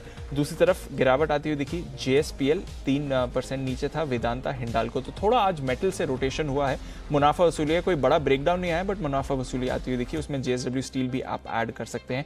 गोदरेज प्रॉपर्टीज पर हल्की सी गिरावट आती हुई दिखी है। इंडस टावर्स थोड़ा प्रेशर में रहा, यूनाइटेड स्पिरिट्स यहाँ पर भी थोड़ा प्रेशर बनते हुए दिखा और IDFC फर्स्ट बैंक यहाँ पर भी मामूली सी गिरावट आई है, पर कोई ज़्यादा भारी गिरावट नहीं थी।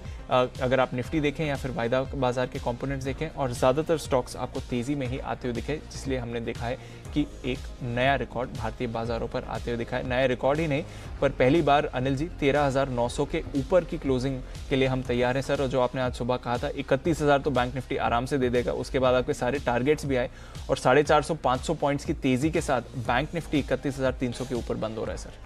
और क्या चाहिए जिंदगी में? साल का अंत ऐसे करें तो फिर क्या कहना है? साल की शुरुआत में भी लाइफ टाइम हाई के आसपास है, राइट, और साल का अंत भी करें, बीच में क्या वो भूल जाओ, ठीक है ना। तो साल का अंत भी बहुत बेहतर हो रहा है, कोई टेंशन वाली बात है नहीं। मजबूत क्लोजिंग, दिन में हाई, ये लाइफ टाइम हाई निफ्टी का, क्लोजिंग हाई भी आपके लिए है ही। 47,714 लाइफ टाइम हाई सेंसेक्स का, 47,600 पर ये भी क्लोजिंग हाई है। और बैंक निफ्टी भले ही लाइफ हाई से अब बचा है कितना, 32,600 है ना जी, तो लगभग कितना 1,300 पॉइंट बचा है। लेकिन 23 मार्च का लो बनाने के बाद अब तक का सबसे हाईएस्ट लेवल है 31,350 पर जो बंद हुआ है, ये आपके लिए। अच्छा, बाजार बंद होने के बाद भी भरपूर एक्शन है। और इस वीकेंड पर फिर से एक बार बता दूं, हमारे दर्शकों की मांग पर मस्ती की पाठशाला फिर से, मैं मस्ती की पाठशाला का टॉपिक भी आप सब लोगों को बताने जा रहा हूं, सब लोग अलर्ट रहें। उससे पहले एक ट्विटर पे पोल हो रहा है, एक पोल तो जो कल हमने शुरू किया मार्केट के बारे में, एक गोल्ड पर भी पोल। तो गोल्ड का एक ट्विटर पोल मैं आपके सामने रख देता हूं। अगर आपकी भी गोल्ड पे कोई भी ओपिनियन है जी, तो आप जाकर ट्विटर पर शेयर कर सकते हैं कि गोल्ड में 2021 में कितना रिटर्न आएगा। ये पोल आपके सामने आने वाला है और इस पोल के पर आप भी अपनी राय दे सकते हैं। ए, भाव रहेंगे 50 से 55,000 के बीच में। बी, 55,000 से 60,000 और ऊपर। सी, 50,000 से 47,000 थोड़ा नीचे। और डी, 47,000 से 42,000। ये है आपके लिए चारों लेवल जिस पे आपको राय देनी है। एक्सपर्ट्स ने क्या कहा मैं बता दूं, नॉट नेसेसरी कि आप एक्सपर्ट्स की राय से सहमत हो, इसलिए आपके खाली इंडिकेशन के लिए मैं एक्सपर्ट्स की राय बता रहा हूं कि एक्सपर्ट्स का क्या मानना है। सबसे ज्यादा लोग जो मान रहे 55 से 60,000 गोल्ड का दाम होगा, 65%, 2/3 तेजी रहेगी।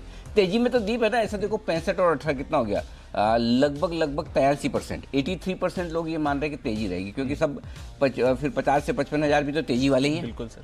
55 से 60,000 भी तेजी वाले हैं, तो मंदी वाले लोग कम है। और 47,000 के नीचे सोना जाएगा ऐसा सोचने वाले लोग 12% ही।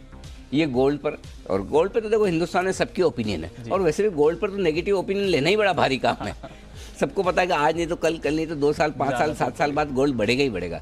तो गोल्ड पर आपकी भी जो ओपिनियन है, एक बार बंसल जी से भी पूछूं, सुमित जी भी बड़े गोल्ड में बड़ा इंटरेस्ट रखते हैं। इस साल का बंसल जी ने गोल्ड सिल्वर दोनों का मूव भी पकड़ा, गजब, और इवन सुमित जी ने दोनों ने गजब का पकड़ा, और जैन साहब भी तो रहा। हाँ, अरे एक पोल यही कर लिया जाए।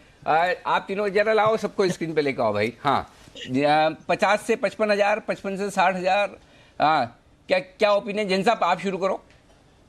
50 से 55 अनिल जी, मैंने यही आंसर किया था, ये मैंने पार्टिसिपेट किया था, मुझे बहुत बड़ी तेजी नहीं लगती। 50 से 55,000। सुमित जी? अनिल जी, मेरे को तो बहुत बड़ी तेजी लगती है। आपको याद हो तो नीचे के लेवल से बाइंग दे रहे हैं, और अभी मेरे को लगता है कि ये 60,000 तक के लेवल अगले साल में हमको दिखाएगा। तो 60,000 लगता है जी अनिल जी, कोई भी डिप आता है अनिल जी, गोल्ड को छोड़ना नहीं है। छोटी सी चिंगारी लगी और गोल्ड भागेगा। 55 से 60 के लेवल अगले साल देखने ही मिलने चाहिए। देश की सारी महिलाओं का दिल जीतने की कसम ले रखी है आपने, लगता है ऐसा सुमित जी। 60,000 गोल्ड, वाह क्या बात है। तो चलिए, सुमित जी बहुत ही बुलिश है। और राकेश जी आप? अनिल जी, मुझे लगता है लिटिल बिलो 50,000 रहेगा अनिल जी। टाइम इक्विटी का है, गोल्ड में मुझे लगता नहीं है कि करंट आएगा। 50,000 से नीचे रहेगा, 47, 48 के अराउंड रहना चाहिए अनिल जी। चलिए बढ़िया। तो गोल्ड पर अलग अलग ओपिनियन, तीनों कैटेगरी हो गई। और किसी की कोई गोल्ड पे ओपिनियन है तो प्लीज बताएं, नहीं तो फिर मैं तीनों से ही संतोष कर लूंगा। लेकिन हाँ, अच्छा सुमित जी, जिस अंदाज में आप बोले, कोई आप बोले तो चौथी 5वीं कैटेगरी और बनाऊं 60,000 के ऊपर की, ये चल जाएगा इसी से काम? नहीं अनिल जी, अभी नहीं, अभी एक बार उतना ही रहने दीजिए, क्योंकि गोल्ड जनरली बहुत बड़ा मूव दिखाता नहीं है, लेकिन इस बार ही दिखाएगा। और फिर आपको एक कैटेगरी और बनानी पड़ेगी। चलिए कोई बात नहीं। तो ये है आपके लिए जी। विश्वेश जी बोलिए सर। अनिल जी देखिए, जी मेरा ये साल के शुरुआत में इनफैक्ट मेरे ख्याल से फैब के आसपास हम आपके ही चैनल पे थे और हमने जो 38,000 गोल्ड था उस वक्त कहा था कि 50,000 जाना चाहिए। मुझे ऐसा लगता है कि ये साल गोल्ड के लिए नेगेटिव होगा और मुझे लगता है कि शायद गोल्ड 50,000 जो भी चल रहा है उसके नीचे ही रहे। इनफैक्ट मैं बंसल जी से सहमति रखता हूँ, नीचे के लेवल भी देखने मिले, क्योंकि गोल्ड का एक साइकिल होता है, वो साइकिल में मूव करने के बाद जो नेक्स्ट फेज होता है उसमें वो साइडवेज टू नेगेटिव रहता है। तो आने वाला साल रिस्क ऑन रहेगा, रिस्क ऑफ नहीं रहेगा। तो जब भी रिस्क ऑन रहता है तो मेरे हिसाब से lesser riskier asset like gold should underperform. So I would feel gold can give a negative return also in the 2021।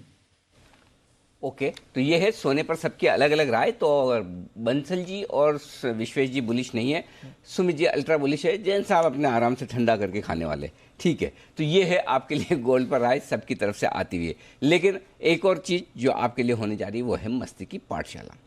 जैसा मैंने वादा किया था अभी 2 तो करूँगा। तो अभी इस साल में याद रखिएगा, आप सब लोगों ने मस्ती की पाठशाला करो करो करो करो बोला मेरे को। इस बार शुक्रवार आ रहा है 1 तारीख को, कोई छुट्टी नहीं मिलेगी किसी को और कोई ऐसा एब्सेंट नहीं रहेगा, मैं पहले बता देता हूँ। तो 1 तारीख को ऐसा नहीं कि हमने 31 मनाया तो 1 को तो शो नहीं कर पाएंगे, मस्ती की पाठशाला करने की एनर्जी नहीं है।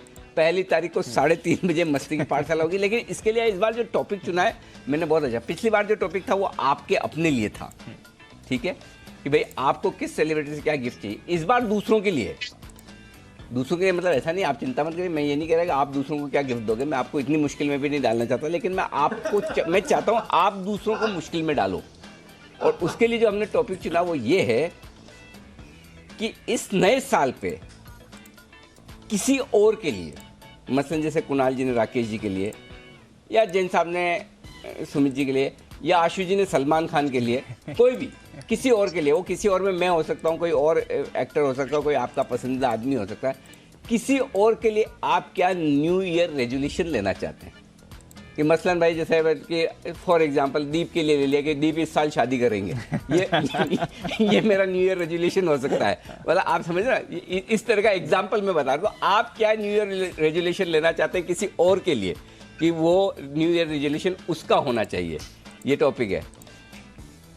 बंसल जी ठीक है, चलेगा? अनिल जी बहुत सही। अनिल जी आपने भरपूर मौका दिया है, मतलब कि बाउंसर मारने का दूसरे के ऊपर, बिल्कुल तो खुल के खेलो। मेरे को लगता है अनिल जी गार्ड और हेलमेट वगैरह पहन के आए हैं। जी कुणाल जी। अनिल जी कितने लोगों की कोई लिमिट है? अनिल जी कितने लोगों को रेजोल्यूशन दे सकते हैं कि एक ही है? अनिल जी भाई साहब वो शोज मेरे मस्ती की पाठशाला में सबसे बड़ा चैलेंज मेरे लिए एक ही है कि उस शो को मैं आधा घंटे में ख़त्म कैसे करूं। इतना मुश्किल काम है, और वो जिसमें इतना फास्ट भागते भागते आपसे लोगों से एक लेने पर भी, तो वैसे तो लिमिट कोई है नहीं, लेकिन फिर भी देखिए कोशिश करिए, एक हो तो बेहतर है, एक से ज़्यादा हो तो कहीं कहीं अकोमोडेट करने की कोशिश। हाँ, एक सेकंड राउंड भी कर सकते हैं वैसा भी है। तो चलिए आपके जो भी मन में है वो ज़रूर लेकर आइए, हम मस्ती की पाठशाला इसी पर करेंगे। तो ये मस्ती की पाठशाला आपको मिस नहीं करनी है इस बार शुक्रवार को दोपहर 3:30 बजे। जिग्निशन, अगर ऑटो, कार्स, बाइक्स आपका इंटरेस्टेड है ही, किसका नहीं है, तो 2020 जो खत्म होने जा रहा है और 2021 जो आ रहा है, आप अगर कोई नई कार खरीदना चाहते हैं, बाइक खरीदना चाहते हैं, तो जिग्निशन जरूर देखिएगा आज शाम 4:30 बजे। क्यों? क्योंकि 2021 में जो नए लॉन्चेस होने वाले हैं, जो कार और बाइक्स आ रही है, वो अभी से आपको पता चल जाएगी। तो 2021 में आपको कौन सी गाड़ी खरीदनी है और कब खरीदनी है, लेटेस्ट खबरें, नए लॉन्चेस शाम 4:30 बजे जिग्निशन में मिस नहीं करना है। शाम 6 बजे कोरोना पर होगा शो, और कोरोना की वैक्सीन की खबरों के बीच में कोरोना का नया अवतार, नया वेरिएंट, नया स्ट्रेन, जो आपकी मर्जी कह देना, नई तरीके का कोरोना ये पहुंच चुका है हिंदुस्तान में। ब्रिटेन से आए 6 लोगों की टेस्टिंग हुई, आज सुबह हमने खबर भी चलाई थी, और ये जो 6 लोग पॉजिटिव आए इनको आइसोलेट तो कर दिया है, लेकिन थोड़ा डर है। अब हो सकता है जो बात हो रही है 31 दिसंबर के बाद ये फ्लाइट भी, वो भी बढ़ाने की, जो फ्लाइट्स आनी जा रही हैं वो भी रोक लें। तो अब ये जो 70% ज़्यादा ट्रांसमिट होने में फास्ट है, इस पर जो दिक्कतें हैं, इस पर हमें क्या सावधानियां रखनी है, स्पेशली न्यू ईयर के वक्त क्या सावधानियां रखी जाए, इस पर हमारा खास शो होगा। नया चेहरा, नई दहशत। इस नई दहशत से आपको बचना है और ये नया चेहरा जो कोरोना का आ रहा है इस पर आपको ध्यान रखना है। अच्छा, एक और स्पेशल शो शाम को जो रिपीट होने जा रहा है जी, दोपहर में अगर आपने स्टॉक अवार्ड्स देखा है बहुत अच्छा है, नहीं देखा तो जरूर देखिए, और देख भी लिया है तो एक बार फिर से देखिए स्टॉक अवार्ड्स। जैन साहब, आपने स्टॉक अवार्ड्स देखा? रात को 9 बजे फिर से आ रहा है। नहीं, बिल्कुल अनिल जी, मैं तो ऑफिस से निकला था क्योंकि मॉर्निंग वाला शो घर से करता हूं, तो ऑफिस के लिए निकल रहा था, तो गाड़ी में वॉच कर रहा था मैं और मोबाइल पे चला के। It was excellent. मतलब मैंने शायद आपको मैंने मैसेज भी भेजा है, कॉम्प्लीमेंट भी किया है, और बहुत अच्छा कवरेज था और बहुत ही अच्छा पूरे 1 साल का पूरा ब्यौरा मिल गया था। एंड कई बार हम लोग भी उस चीज को मिस कर जाते हैं या वो एनालिसिस नहीं करते हैं। It was an excellent way of presenting a very good research. And stock awards के नाम से देते हैं तो और मजा भी आता है, क्योंकि मुझे याद है हम लोगों ने एक बार शादी में ये थीम रखी थी, बेस्ट कपल अवार्ड, बेस्ट ये award, best romantic couple award. तो अवार्ड्स को लोग बहुत अट्रैक्टिवली देखते हैं, तो फैंटास्टिक। ठीक बात है। तो ये दीप और हमारी पूरी रिसर्च टीम के लिए जैन साहब की तरफ से कॉम्प्लीमेंट। आप लोगों ने अच्छा काम किया, जैन साहब कह रहे हैं, और ये अवार्ड शो आपको पसंद आया जैन साहब, शुक्रिया। बाकी लोगों को भी पसंद आया होगा, आएगा अगर शाम को आप फिर से देखिए रात को 9 बजे ये अवार्ड शो आपके लिए, जी स्टॉक्स अवार्ड 2020 जरूर देखिएगा। इस बीच फाइनल क्लोजिंग आ चुकी है। 59 अंक पर बंद हुआ है निफ्टी 13,932 पर, और सेंसेक्स बंद हुआ है 259 अंक पर। अच्छा, 59 और 259, ओके। 47,613 क्लोजिंग लेवल सेंसेक्स का, और बैंक निफ्टी भाई गजब है, 3 गुना बढ़ा है, आधा परसेंट की जगह 1.5%, 441 पॉइंट। इसलिए बार बार करते हैं 31,000 के बाद रुकेगा नहीं, एक बार खाली पार कर लो। कल अंदाजा सही था कि 31,000 आज निकल जाएगा। बहुत बढ़िया क्लोजिंग हुई दीप, तो ऑल सेट डेज हाई पर बंद हुए हैं। 13 ये भी अच्छा 59 का ही है, 31,359। आज 59 के लेवल का थोड़ा महत्व ज़्यादा हो गया। 31,359 का बैंक निफ्टी का दिन का हाई है, और बैंक निफ्टी बंद हुआ है 31,322 पर। चलिए, बहुत ही बढ़िया शो, बहुत ही बढ़िया दिन, और बहुत ही बढ़िया लोग हैं जिनसे हम लेंगे विदा। कल सुबह आप सबसे फिर से मुलाकात होगी। वागले साहब, कुणाल जी, राकेश जी, जैन साहब, सुमित जी, विश्वेश जी, नितिन जी, आप सबका बहुत बहुत धन्यवाद वक्त देने के लिए। कल सुबह आपसे फिर मुलाकात होगी, इसी एनर्जी और इसी पॉजिटिविटी के साथ मुलाकात करेंगे, और कल के सेशन में देखते हैं कुछ और नए रिकॉर्ड बने। अब की बार 14,000, कल के सेशन में देखिए क्या कुछ होता है। ग्लोबल मार्केट्स मजबूत है, एक्शन भरपूर रहेगा। मुझे और दीप को दीजिए इजाजत।